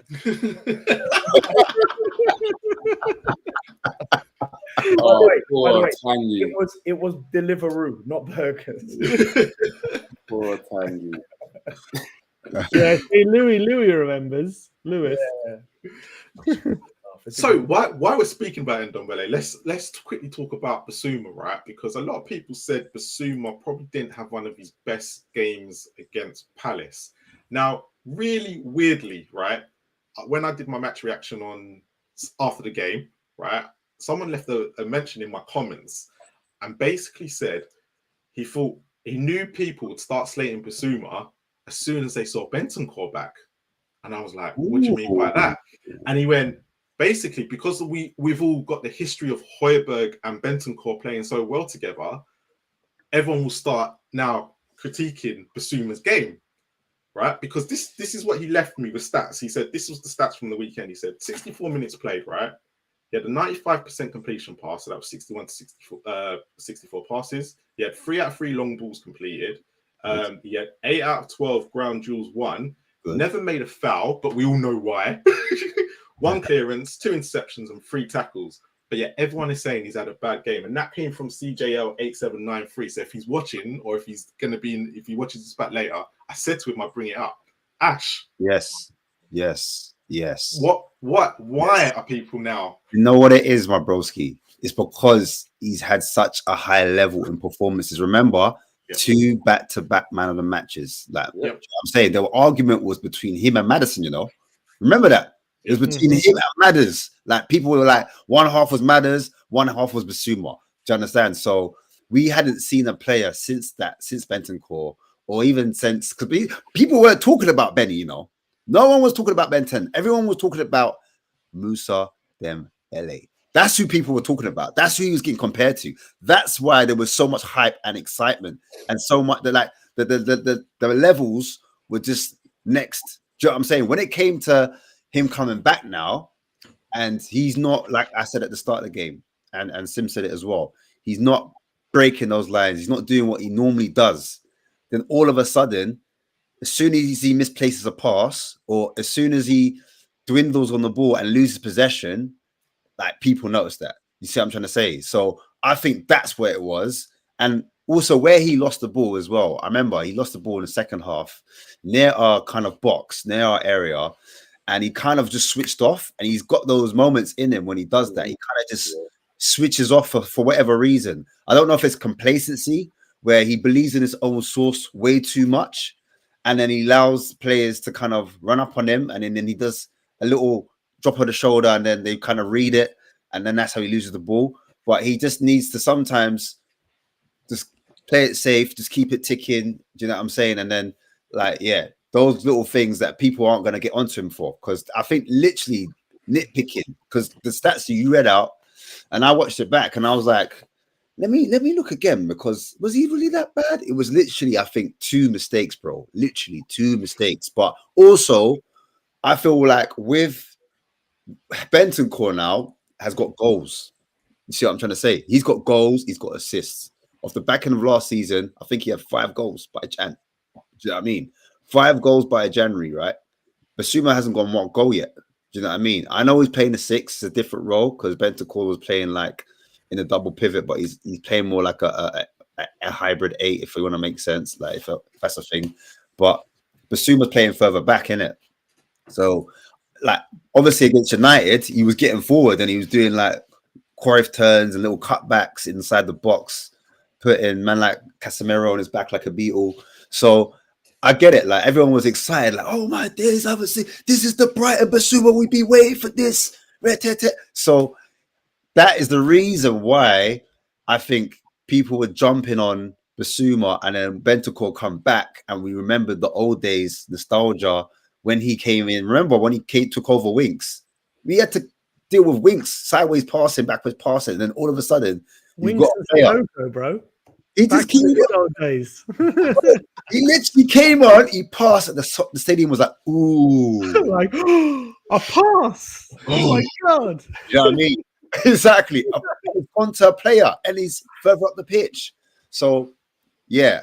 And also, the reason we kind of capitulated last season was actually in that Leicester game. That Leicester game was horrific. Away from home. Porro's first game. Remember? Yeah. He gets injured, and then ever since then, performance after performance. So naturally, people are going to think, Bentancur, he is the reason. You see what I'm trying to say? So that's all it is for me. I just think like that. I mean, I would never jump on this, like me personally. Pause. I wouldn't, because he's done too much. For me, he's done too much. Like, I know the quality he has, and I think personally, the argument should be Sarr. And for me, Sarr can't come out of the team because Sarr's been putting in the work. Sarr's been putting in the work. Sarr's got to keep in the team. So he does so much offensively, like on that right hand side for Spurs. Like, for me, yeah. I know Sarr hasn't got goals yet. Like, as many. No, he has got a goal, but he hasn't got. That's the one critique I'd have for him. He needs to add more goals to his game. I thought Son kind of was on him. Like, he's like, raw. You should have played that ball in. Why didn't you play that ball in precisely? Because he played the ball in, but it didn't quite get to him, and he was disappointed. And then Sarr kind of hugged him from the back. It was a bit mad still, but yeah. And they were laughing. It was all good, isn't it? But yeah, man, it's that's what it is, bro. I think that's what it is. It's just fans are they're getting it wrong. Bentancur's not going to play as a 6, in my opinion. So, I want to quickly bring you in on here as well on the whole, like, it was Bentancur's first game on the pitch, and obviously, do you think fans are seeing it as, I want to see that Højbjerg Bentancur situation again, especially with Højbjerg coming in against Fulham and actually playing really well? I don't think fans want to see Højbjerg Bentancur. Well, not where I sit. In the state where I sit, there's not many Højbjerg fans. No, I'll be honest. It's just this is what the question that came up. Whoever left that comment has really made a very good point there, or asked a very good question, because it definitely is. I reckon Bentancur being back and the whole fairy tale of Bentancur, we all love Bentancur. Like, I feel that's definitely got something to do with it. But just like Ash said, and I touched on it as well with the whole Kulu situation as well. It's when a standard's set by a player, as fans, we're like, we want to see that week in, week out. And sometimes we, we're a bit greedy sometimes in expecting Kulu, Bissouma, Maddison. Because one thing we got to understand, Maddison is not going to maintain this level for 38 games. It's not going to happen. So are we all going to get onto Maddison the moment he goes 2-3 games without an assist and a goal? Do you know what I mean? It's like, yeah, definitely. we're not those people on the other side. We're not those people on the other side. And I always say this, whenever I start to feel my people start to act like them lot over there, those fans over there, I had to remind us, we're not like them. We need to support our players, and even when it's dark. And so I think the Bissouma situation is definitely the Palace game again. And as well, I heard you guys talking about how he didn't play that well, and not just you, other people. And I thought he weren't that bad actually. Bissouma weren't that bad. It's just he weren't the best the Bissouma we've seen. Like you said, breaking the lines, carrying the ball 30-odd yards. Like, he weren't that guy. So he's gonna get back there in a few games' time. But definitely alluding to the whole Bentancur, Sarr, Bissouma situation. It's definitely Bissouma, Bentancur. Those two are the ones that are interchangeable. Sarr's got to stay for me. He's very good in between those two, Holding and Maddison, going forwards. Energy second to none as well. Andrew, do you think with Bissouma, Sarr and Maddison, it's actually a good thing that actually the three of them are playing really well, because it actually now gives Bentancur actually more time to actually come back and get up to speed instead of us trying to rush him back? Yeah, listen, I've had 2 ACLs. I had one 1.5 years ago as well. I've got to be honest with you, it's one of the worst injuries you can get. I got one from football, one from boxing. Genuinely, the recovery is awful. Your balancing is an issue. Your turning is an issue. The agility and your kind of how dynamic you are is a big problem, especially when it comes to boxing. But in terms of football, it's even... Actually, I'd probably say it's worse in football. In boxing, we just plant our feet and we drive. But in football, you're twisting and turning all over the place. So it's a seriously bad injury. And I just think that I don't think he should come back into the team fully, at least for another 3 or 4 months. I'm going to be honest with you. I know he's rushing himself to get back in, but it's only been 6-7 months since he's been out. And honestly, like, I think Ange's going to control this one. Don't get me wrong. If Mads gets injured or, Sarr gets injured, I don't think he's going to have a choice. He's going to have to put him in there. But I think we're going to have to be very, very careful with someone like Bentancur, because he is class. He's unbelievable. But like you said, it's causing a very, very good problem for Spurs. It gives us a lot of depth in terms of our midfield. I just think you can't take any of them at the team right now. And I know that Bissouma didn't have a great game the other day. But you know what? It's probably the worst game I've seen him play for Spurs, actually. And you know what? You're allowed an off game. We all know Bissouma's absolutely class. We all know that Sarr's work rate is absolutely class. We know that Maddison is absolutely class. So right now, with the way that we're going, you can't pull any one of those midfielders out. And it's a very, very good problem to have.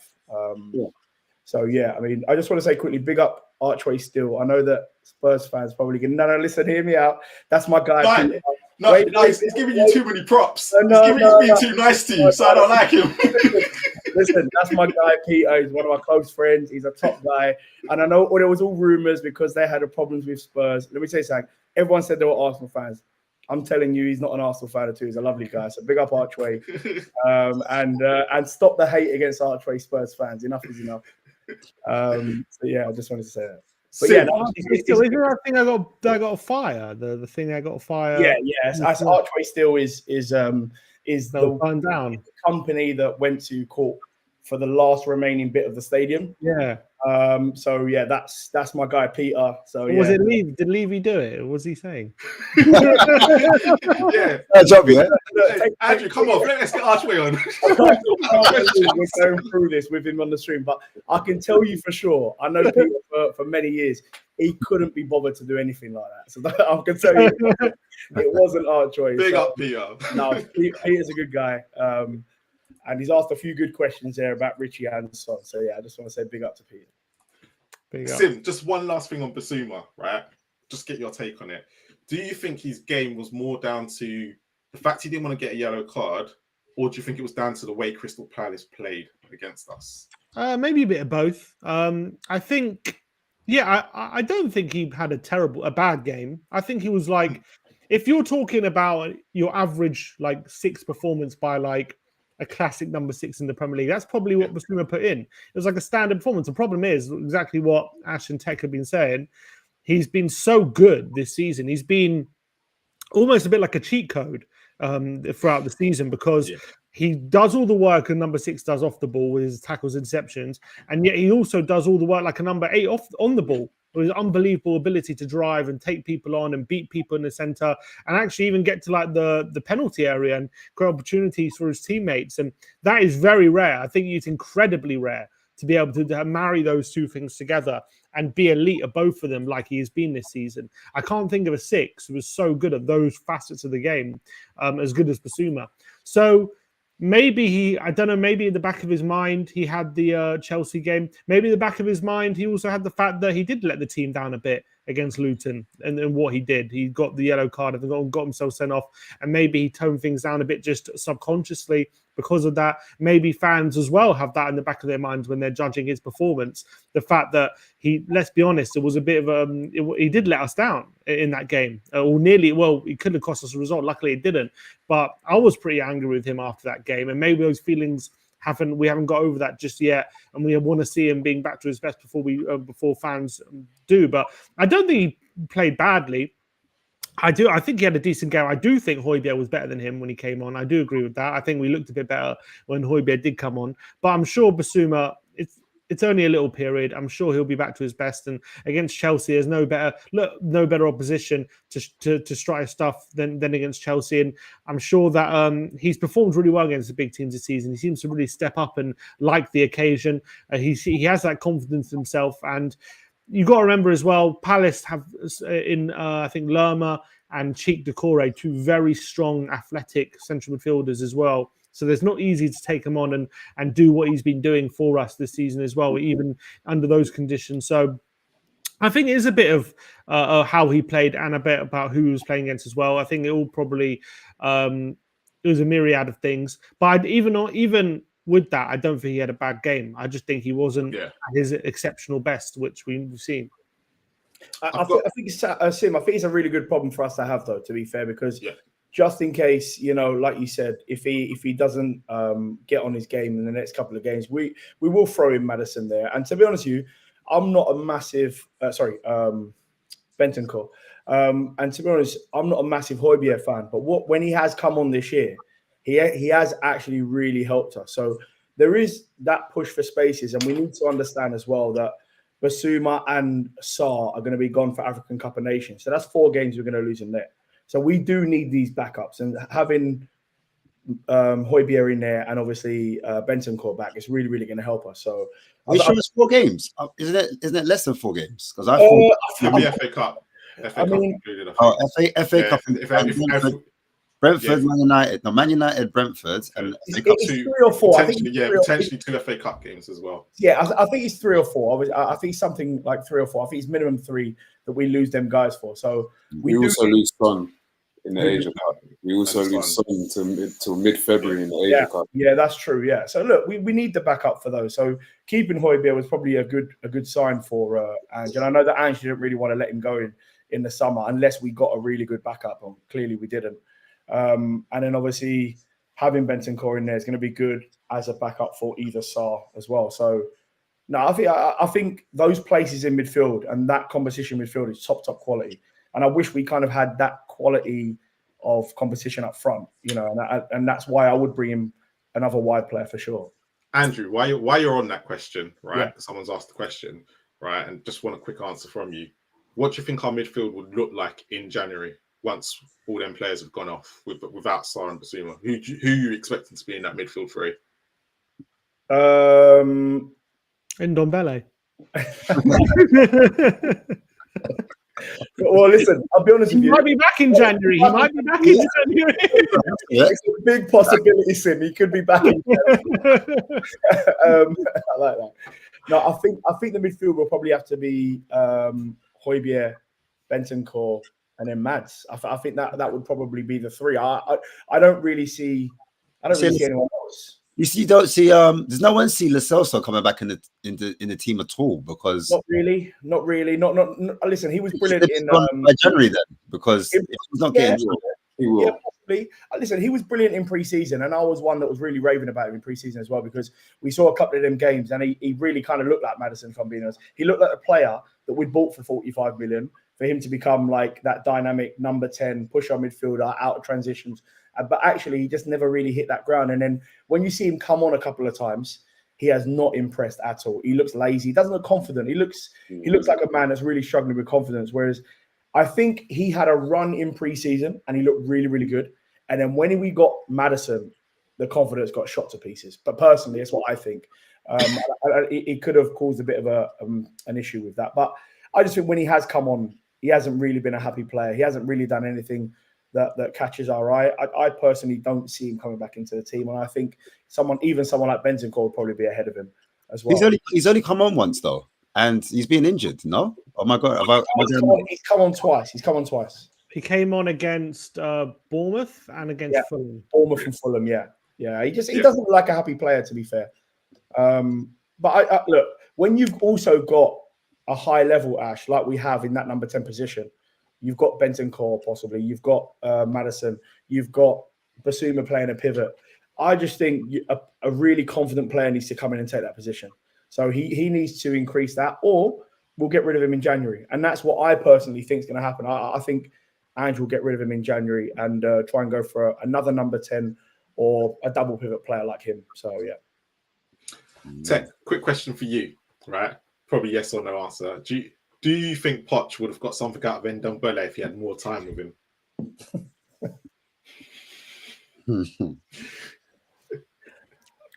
I think he's frozen. He's frozen. No. I don't think he would. Why are we still talking about Ndombele? Because everyone was talking about him. Sim. Would he have got another Uber Eats order out of it? Maybe. Me and Sim got enough to this guy, man. Honestly. Sim, a question for you. Would you take Calvert-Lewin in January if it Calvert-Lewin? Yeah. Would I take Calvert-Lewin in January? But the reason I'm going to say no. And the reason I would say no is not because I don't like him. It's because it's going to cost about 50, 60 million to get him at Spurs. And I like him as a player, but I don't know if that's a great long-term solution. We have players there right now who can fill in the role. Obviously, Son's doing a great job up front. And if you're talking about getting Calvert-Lewin in because Son's going to Asian Cup, it's only a few games. So I'm not too worried about that. Obviously, we've got like players like Valise is in the squad. Johnson can even go central. Richarlison can play in that role. Unless we're really convinced, like we can get Calvert-Lewin and then I don't know, you put Son back out wide. I don't see the need to spend massive money on him. I think you can even wait till the summer and maybe get that Jimenez guy from Feyenoord for cheaper. You can even, I would look at someone like Nico Williams from Athletic Bilbao. I'd much rather spend money on him. I don't see the need to spend a big money on Calvert-Lewin. I think he's a good player, don't get me wrong. But I do think you can get players of similar quality to him for probably less money. He's very important to Everton. They're not going to let him go easy, especially now they're in a relegation battle as well. So I wouldn't want to bring him in January. You're going to have to pay a January premium, and I just don't see the need to do that. That's the only reason. But if we're like we need a striker and like we've identified him, I think he's a good player. I like Calvert-Lewin. He's a bit injury prone as well, though. That's why I don't like. That's my only issue as well. I think that's my biggest issue is that he's injury prone as well. Yeah. So Go on, Ash. Hit us with Santiago Jimenez. Yeah, I mean, it's been a talk of the town today anyway, at least. We spoke about him last season, but he's been kicking on. Santiago Jimenez. He is a Mexican international. He is 22 years old, left-footed. Contract runs out in 2027. Romano's tweeted that he could be worth a region of 39 million, I believe. Here's some of his heat map. as you can see there. Let's quickly look at his tactics bar. Expected goals, non-penalty expected goals, 99, and that's in the top 5 leagues in Europe, albeit that it's in the Eredivisie. And also, if you look at his progressive carries, quite high. I was surprised about that. His progressive carries for a forward as well. And touches in the penalty area, 99. Progressive passes as well is quite high for a forward player, being the last man on the pitch, no one to really pass to, still quite high regarding that. Here he is. These are some of his goals, some of his finishing in front of goal. Clinical there, great finish. Some say Vincent Janssen-esque. Don't do that. Don't do that. Hey, you're not doing that, man. Hey, Sis got control us the whole. Hey, as I was saying. Yeah, good finishing, good link up there in the box, header in the goal. And he's like a box striker, I'd say. Very comes alive in that area. Good at finishing, composed as well, cool. But for such a young player, 22 years old, as I said before, really, really professional. Like he looks like he's been playing up front for years. Do you know what I mean? So. You know what it is as well. I look at it and I'm thinking like, raw. We've got Valise though. Should we not use Valise? Because each time I look at it, I'm like, raw. He scored today. He scored today. But nonetheless, talking about Santiago, we can see these are most of his goals. Basically, these are most of his goals I'm showing that he scored last season. And here's some of his link-up play as well. So here he is helping his teammates out there with a little deft touch. And here's some of his goals that he should have scored. Someone else puts it in the back of the net. So he's got a little bit about him as well. It's not just inside the box. He's like Gift Orban that we were talking about for 3 months. Yeah. Apparently he's gone off the boil, that Gift Orban. Yeah, he hasn't scored for weeks. Really? He's been talking about. I think we jinxed him as Spurs fans. But, interesting though. I like the strength of this guy. First of all, I like he's got good strength. He's got good height. First touch is good. Gets it out of his feet. Confident. Good hold up play there. As you can see. Yeah. So not just in the box. Like you need a player that can hold that ball as well up and bring other players into place, which he does there in that clip. And again, in the air, he looks very deadly. You see a player has to take him down to get the ball off of him. Do you know what I mean? He's there finishing chances that shouldn't really be finishing, but he's getting on. He's got tenacity. I think it's that South American flair there, where he's just on the cusp, but he's just eager to get on the end of things. But yeah, man, that's who we've been linked with, guys. Thoughts? Will it impact Son? Like if we were to go for someone like him, and do you think Andrew would go for a centre forward? I just want to quickly add to that as well with the question: will it have a major impact on Valise? Because just looking at some of those clips, and one of the goals he just scored, it was very similar to Donnelly and Valise what he scored today. So is that because they look like they got the same body shape as well, and it looks like I just saw Valise. Jimenez is probably about 2-3 years ahead of where Valise is. So do we go for the finished article, or do we train the guy that we've already got? Looks very similar. I like Valise actually. I like the way he looks. I like his height. I like his strength. I mean, I don't really see a point of going for another striker. I know that sounds really stupid, especially in January.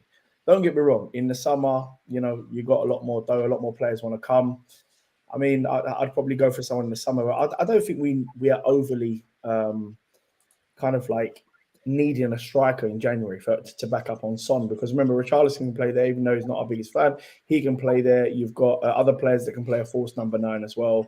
So I just don't really see the reason to pay another 20 million on top of everyone's asking price to get in a player in January, personally.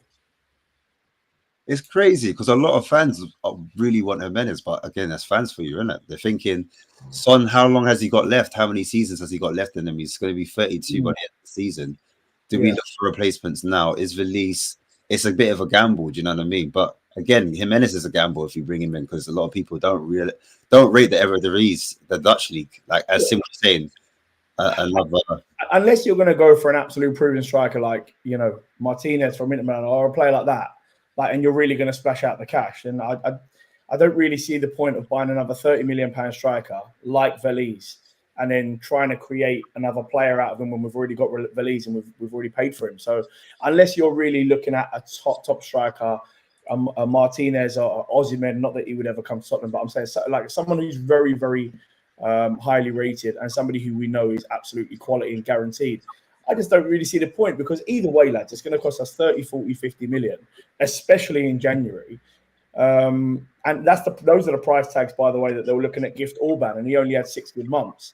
So I feel like we need to be very clever in our recruitment, and I feel like we can put that money somewhere else. You know, I don't personally feel like we are overly reliant on Son, and I don't feel like we have to only play Son up front. I think we've got options in that position, but that's just my opinion.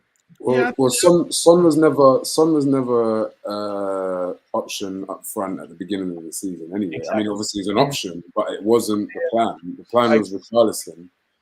In the window, we were trying to look for another striker, which suggests that in the next window we'll probably do the same thing, seeing as we didn't get one.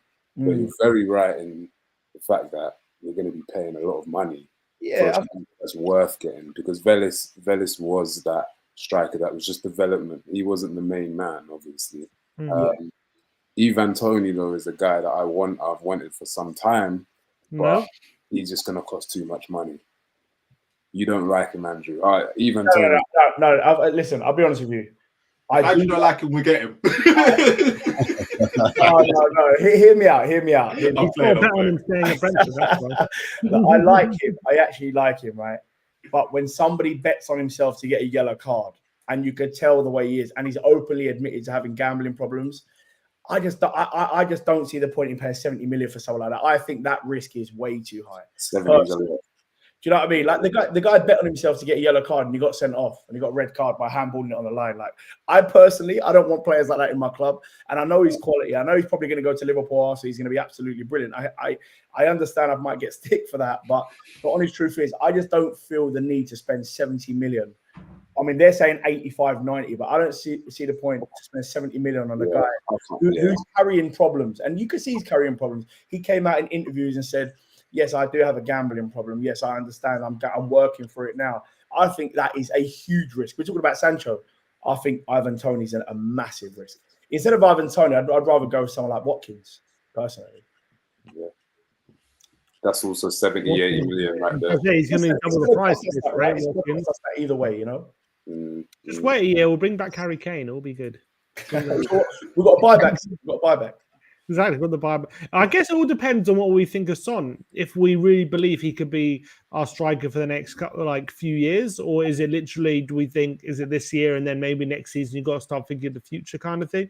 Because I'm thinking of Son moving him centrally. I think is really going to prolong his career a few years. And this guy is really a guy who takes care of himself. You know, you had Jamie Vardy, who was scoring probably 20 Premier League goals up until he was 34, and he had a weekend full of Skittles vodka, and he wasn't a guy who wasn't exactly taking care of himself. There's one worry about that though, Sim. All right, because I did see when you brought this up last week, and my worry is, right, if you look at the strikers that get to about 34 that are scoring goals, right, their international career doesn't start either till very late, or they don't have one. Like, I look at Benzema, right? He had 2 or 3 years out of the international game, where there's not many players who have that many international caps and are able to last and keep up the goal scoring run. So for me, South Korea are not going to drop him anytime soon. We're completely honest. And he'll retire from football. He'll still be playing for South Korea. Yeah. Well, this is my thing, and my worry is that he will get burnt out in and I actually agree with you. To moving into the Central is probably going to prolong it slightly longer. But I don't know how long it will be for the Premier League. That's my only worry. No, I hear that. And, Vardy retired from England, didn't he? Quite when he was 32 or so. And he started late as well in the Premier League. And that's the other bit. And started playing at the top level for that long, for strikers, they tend not to last that long. Harry Kane, I think, was probably the only player I thought probably could do it. But when you look at strikers... But Ronaldo again went to Spain. I'm looking about Premier League here, and I don't see many that can do it over a longevity of time, especially when they've had such a big international career with it. But what I'm seeing from Son recently, especially this season, is he doesn't seem to be, especially to score goals, he doesn't seem to be only scoring goals relying on his pace. which is maybe what, especially when he got the golden boot, pretty much every goal was just running in behind. This season, I'm seeing him scoring poachers goals, scoring the goal against Palace, just waiting in the box, the one-touch finish, the goal against Arsenal, clever movement in the box, one-touch finish. I think he's starting to adapt his game a bit, and he's still got that little bit of pace where occasionally he has to run in behind, and obviously he's always going to have that dynamite finish anywhere in around the penalty area. He's such a good finisher, but if he's adapting his game to be less reliant on his pace, I do think maybe that's made for the next 2 or 3 years. I don't see a problem with having him in the striking position because it seems like he's going to still be able to score goals. But maybe it's going to be a case of you're going to have to manage him a bit more down in a few years' time, and then that could be the reason to start thinking about his replacement, because when he gets to 33, 34, can he still be a number one striker? Yes, but are you going to have to manage his minutes? Is he going to have to come off more regularly at 70 minutes and things like that? Is he going to have to take more breaks? Is he, are you going to have to rest him for a Champions League game or whatever, or a Premier League game here and there a bit more often? That is probably going to be the case. But I do think for the next year or so, he should be okay, I think, with the time being. I think massive credit to him. Yeah, it must have been a real big amount of pressure, him leading the line as well. When Kane left, everyone was looking at him. Everyone was thinking, let's see what he does up front. Let's see how many goals he scores. Obviously, he didn't have a great season the season before. So I think massive credit to Son, because he has been a proper captain for us. And you know what? A lot of the time when you look at him, he doesn't really want the limelight. It's actually Maddison that likes the limelight. I don't think Son's that kind of player where he likes the limelight personally. So massive credit to Son for taking that Kane role and kind of, we're not really missing Kane because of how good he's been and how good Maddison's been. So yeah, I think we're good for at least another couple of years with Son. Does anyone think with Kane being out of the team that we're a better team without him, or does everyone think that with Kane in the side that we would score even more goals? I think we would. You think we would? I mean, look, personally, I think when you look at when we had Kane is incredible and he's the best number 9 in the world. Let's not beat around the bush. We know he is. He's unreal. He's scoring goals from halfway lines. He scored 30 a season for us most of the seasons, even when we were crap. He's unbelievable. But you know what? A lot of those cup games and a lot of those big games that we were just looking at Kane, and we wasn't really playing like a team. We were literally looking for the boy to pick up the ball and bang one from 25 yards or do something special or hit a pass vision that we didn't see. And I just feel like we were massively overly reliant on someone like Harry Kane. I feel like now, there's an argument to say you put Kane in front of Maddison and see how many goals he scores. But to be honest with you, there's a lot of those cup games, a lot of those knockout games, and we looked at Kane like, come on, let's do something. Then he gets isolated, and that's not really playing as a team. We're looking at one player. So I think it's a very similar situation to when Liverpool had Coutinho. They were literally looking at Coutinho to score absolute worldies, and they were scared of him leaving. But the moment he leaves, they create a foundation of an actual football team. And I think that's what you've got now in Tottenham, is we're creating a football team. And when you look at the football team, we can pick 4 players that are our best players. It's not like, oh my God, he's our best player or he's our best player. You could pick, Van der Ven. You could pick Maddison. You could pick Basuma. Like one week you could pick Son. I just feel like we are such a better team without him, and that's no disrespect to him. That just means the manager's done very, very well to adapt us to play like a football team, to have 76% possession. We would never have done that before. To press correctly. I love Kane, but I actually feel like we're a better team without him, personally. I don't know if we'd be better if we'd win trophies with him up front, but I just think we've adapted incredibly well without him, and I actually think it's exactly what Spurs needed. This point here, does anybody agree with it? Yep. If Kane would be captain, I don't think he'd create 100%. Yeah, I agree. Yeah, I agree with that. I do agree with that. Kane is a good captain, in my opinion. But yeah. But again, Ash, it comes back in a different way, and I think this squad needs some kind of leadership. Yeah, I agree. It comes back to being the main man. Personally, for me, it comes back to that being the main man, and I think Kane loved being the main man, and there was so much speculation around it. It got confusing. I think personally, someone like Son, who don't like being the main man, he kind of like to dampen it. I think he's a perfect captain for Spurs, and I know a lot of people disagreed at the start of the season.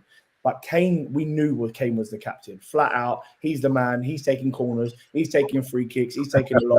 Do you know what I'm trying to say? Like, you knew he was the captain. And I feel like with Son, he doesn't have that ego. I'm not saying that Kane has a huge ego. What I'm just saying is it's not all about the captain like it was last year and the last few years.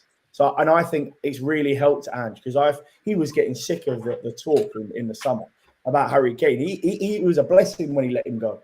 So then to give the captaincy to someone very humble like Sonny, you can tell how humble and he loves being captain. So it's a perfect appointment for captain for me. Question: in a hypothetical situation, in a year's time, if Kane does return, does Son retain the captaincy? Depends what I would say, yeah, I would say 100%. Not even a question. I don't know. Not even a question. Son is a phenomenal captain. I agree. even realised how it's harsh. I agree. Like, even little thing like moving the huddle to in front of the away fans, like in away games, like that is just that thoughtfulness, like thinking of the fans. Just to know he's thinking of us. And he's thinking about leading the team. And like Kane, as much as I loved Kane, and I'm sure like he loved Spurs and the fans had a great relationship with him. We didn't see that like this love for the fans like Son is showing. Like he always makes sure he comes over to the fans, he shows his passion, shows how much like he appreciates the support. Kane would come over and like give us a bit of a clap, but he wouldn't outward pouring of like love and passion seeing from Son. If you're asking who's a better captain, Son 1,000,000%. That's not even a question. But you know what happens when Kane comes back to Tottenham? He becomes the Messiah again. You know what I mean? Like he becomes the man again. You're like Kane's up here. You're thinking, it's mad. Can you imagine Kane coming back and not getting captainship? Like, no, I think he'll respect that he left and Son's become captain and he's been a great captain. I think you'll have to respect that. Yeah. Can you imagine Kane coming back and wanting to take free kicks? Mental. No. Yeah. So what? Son's on pens, isn't it? It's Son's on pens, obviously. We don't know yet. We haven't got. We don't know. We'll find out when VAR gives us. I know, but I'm seeing someone's on pens. You reckon Kane will go back in and be like, "Hey, boss." No, I'd like Son. I'm the pen tech. I don't even think Kane's a good captain. Anyway, period.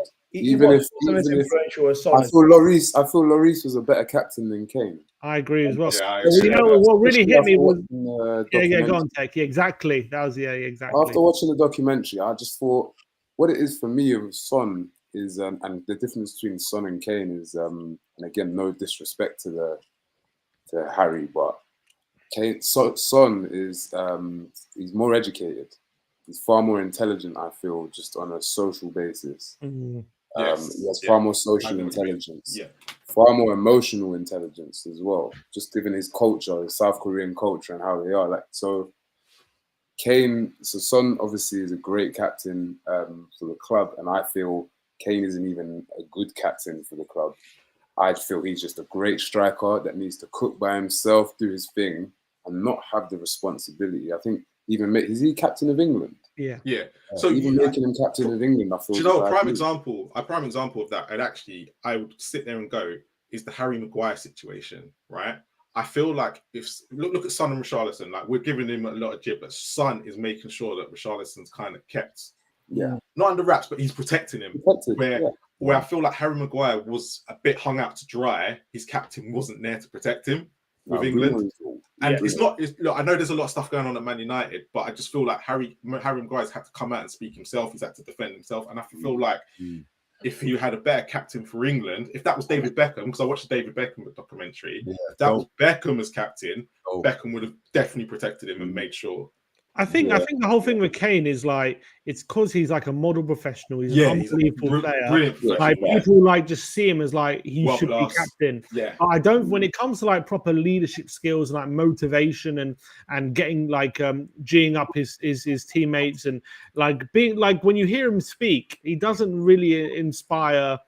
He's not a great motivational speaper. I remember exactly what you were saying in that documentary. Was like, well, fucking North London derby, fucking derby, win. It's like, okay, yeah. We love Kane, but come on. And it's like when you heard Lloris, you wanted to run through a brick wall. It's like, you go on, Hugo. Like you, like he spoke with authority, whereas Kane is like, you're a good player, maybe you're not much of a speaker. That's the thing. Personally, I know it sounds crazy. I wouldn't bring him back. Lads, you don't go back to an ex. Do you know what I mean? You leave him there, personally. Well, like Gareth Bale. Tottenham It love didn't it. work out. It didn't really work out, did it? Hey, last question of the night. Let's look forward to next week in Chelsea. One question, and this I'm going to throw it all in one and then go around. Does Chelsea worry you? Right?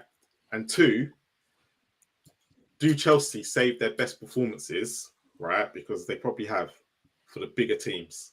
Because I'm looking at Liverpool and Arsenal, where they were probably the best team in both games. They drew them both, and they kind of let themselves down at the end, but they haven't played well in any other game. So, how are you feeling for next week, Ash? Yeah, so I think where it is respect to those teams, and I think Poch sets it up slightly different.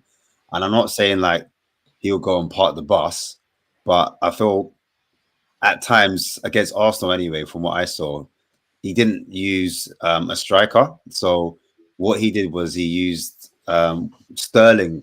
I think Sterling was the highest player on that pitch, but he kind of used Palmer and he used Gallagher to kind of drop in. So instead of having like a front three or front two, he would kind of let those guys drop in, do a lot of the work, and come back really compact in midfield. And that made it really hard for teams that like possession of the ball to kind of get through those lines or penetrate the team in that particular way, because Chelsea are very organized. And also, if you've got young players in Gallagher running, if you've got a young player in Palmer running up and down, and then behind them, you've also got Enzo Fernandez, you've got Caicedo, do you know what I'm saying?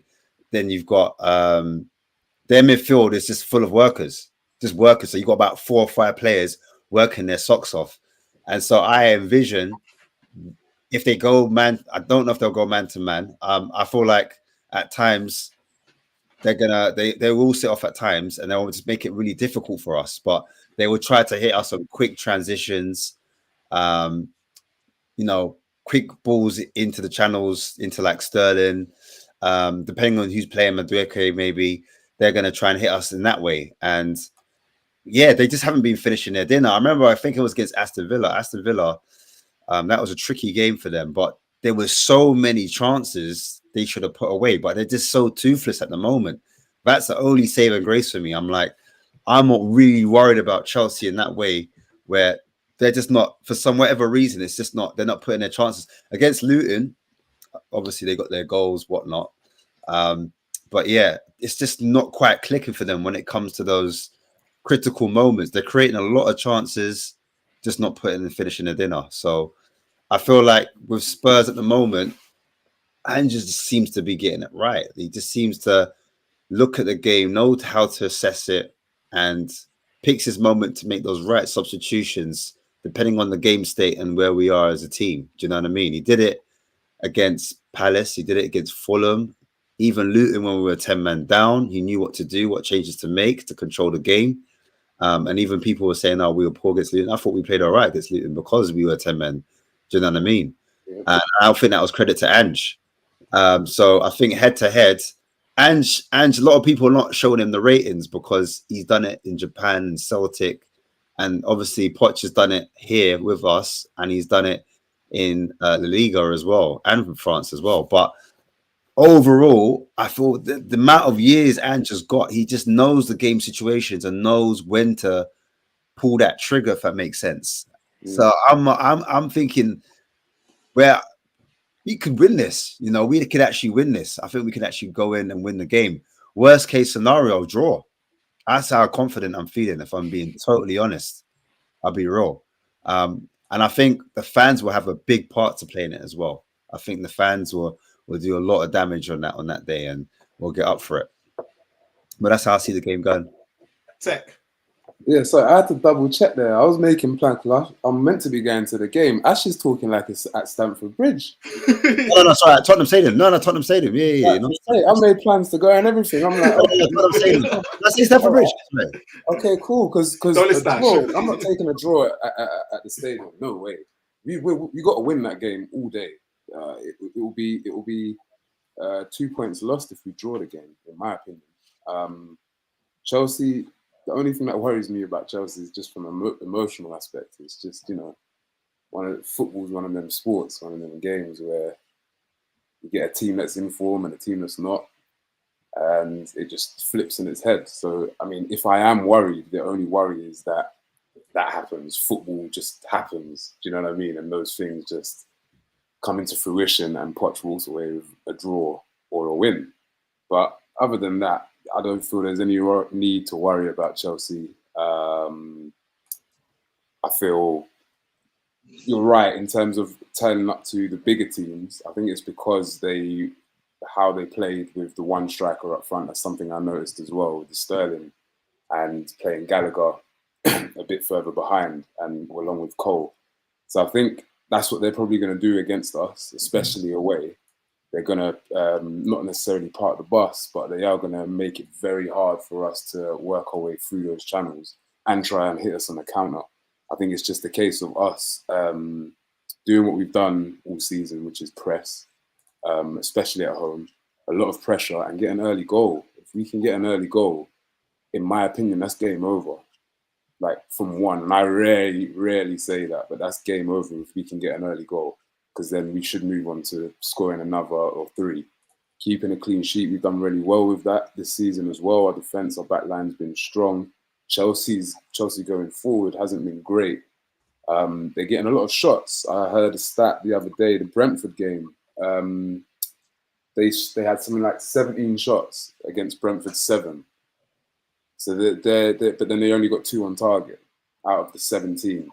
So I'm not worried about them as much. I don't want to be worried about them. What I want to know is, just before I finish, is what everyone's opinion is on Poch getting booed or cheered. Because I'm going to be there and I'm going to cheer him no matter what anyone's saying around me. But I'm just curious to know how you guys feel about that too. Andrew, go on. Game next week. Are you going to be cheering Poch? Are you not?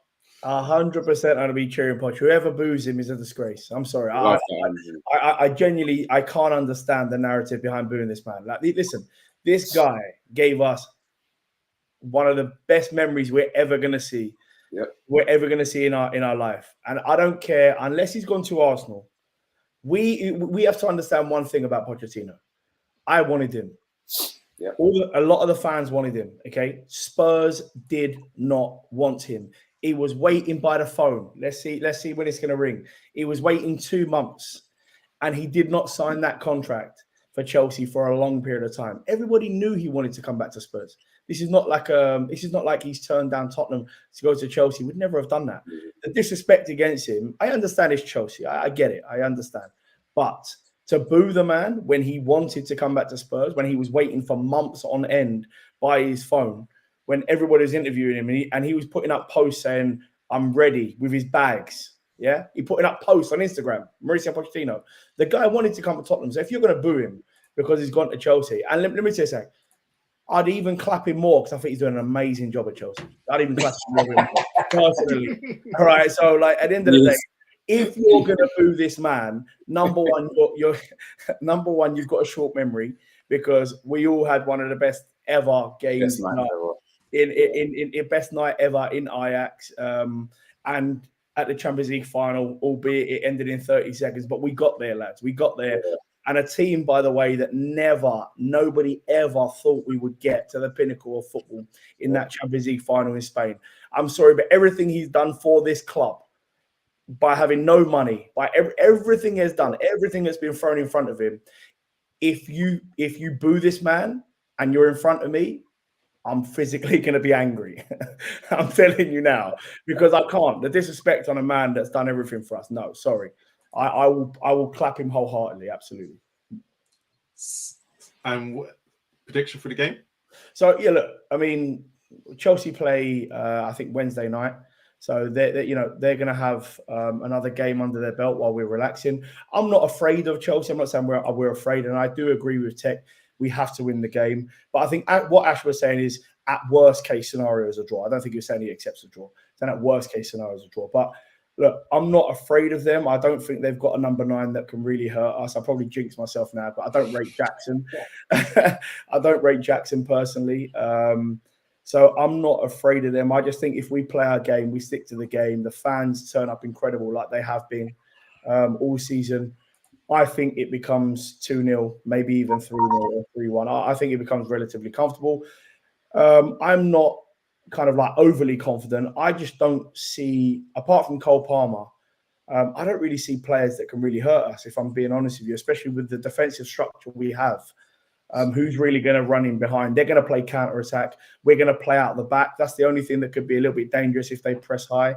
But with Pochettino's press, it's more of a half press. It's not like an Ange press. So, again, I think we'll get out of that quite easy. And with them playing on Wednesday while we're relaxing with our feet up, I think we'll just have more energy. I think we'll have too much for them. And I'm going to go with a 2-0 win, personally. Leave the last word to our main man, Sim. Go on, Chelsea. Are you gonna boo him? Am I gonna boo him? Well, I'm different to my brother, who definitely is gonna boo him. He said he said he thinks he's at Chelsea now, so he's considered the enemy, and that's it. And I understand his way of thinking, because he knows Chelsea's a big rival, and the fact that he's gone there under any circumstances means as soon as you signed that contract, you become the enemy, and that's his opinion. I would say that before the game, I'm more than happy to give him a warm reception for his first time back at the Lane. Maybe in a year, maybe next year it's different. If he's been there a couple of years, we can then start to divorce our feelings for him. But it's the first time he's come back. So ever since he's been sacked, we never gave him a proper goodbye. We haven't seen him since. We have to acknowledge, in my opinion, what an amazing job he did for the team, and I was so gutted when he got sacked. And it'd be nice to see him back, even if it is in Chelsea colours. It is going to be nice to see him back in the stadium. But as soon as the game starts, I'm happy to start booing him. Chance of you're getting sacked in the morning.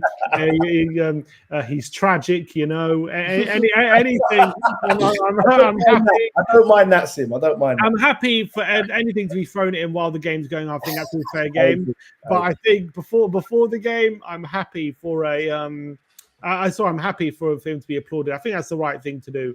If it was Arsenal, I agree, it's a different case. Chelsea, yes, we're rivals, but I think we can put it aside for a second just to acknowledge Pochettino coming back to the stadium for the first time. And as I say, in a year's time, maybe if it's the second time he's back, it can be a different story. You can boo him straight away. But just because it's the first time. In terms of the game, it's a bit of a weird one, because both teams have patterns going into this game which probably suit Tottenham, because how Tottenham's patterns have usually been is teams have tried to basically catch us off guard in the first half. We've been very strong defensively, and then we've found good solutions in the second half to overcome the challenges that they throw us.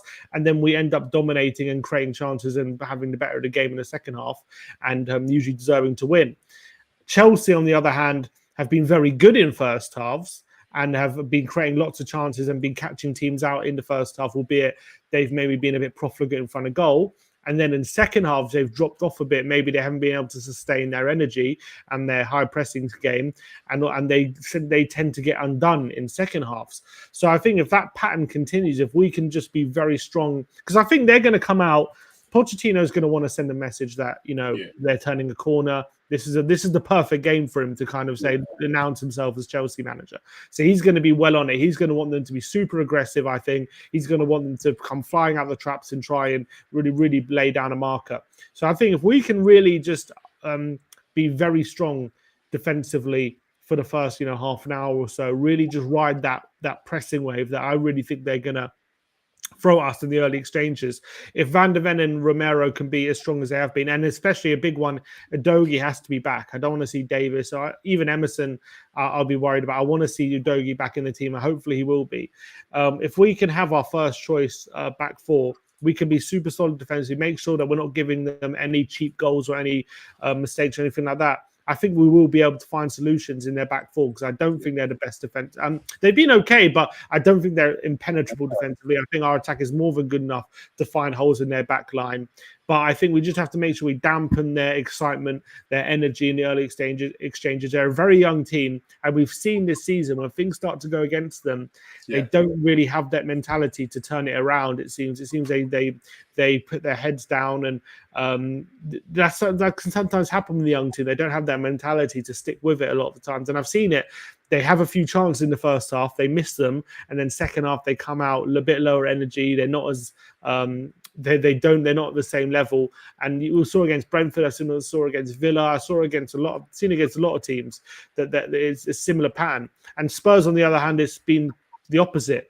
So I think it's going to be a difficult game. Don't get me wrong. I think they're a good team. I think they've been improving, and I think against the better teams, they definitely have a better performance. I think it suits them playing better teams as well, where it's less congested, more space to play in. I think that will suit their pressing system. But I think we're good enough to cope with that. I think we're confident enough to cope with that. And I think that if we can make sure we're not conceding any early goals, I think we should be able to win this game. But I do see it being very close, because as much as Chelsea have struggled this season, they've got a good team. In terms of individual players, you look at their team, there's quality there.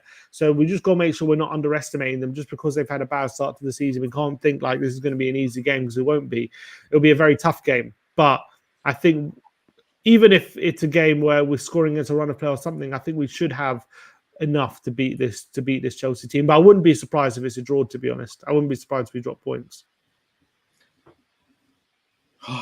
On that note, we can end it there.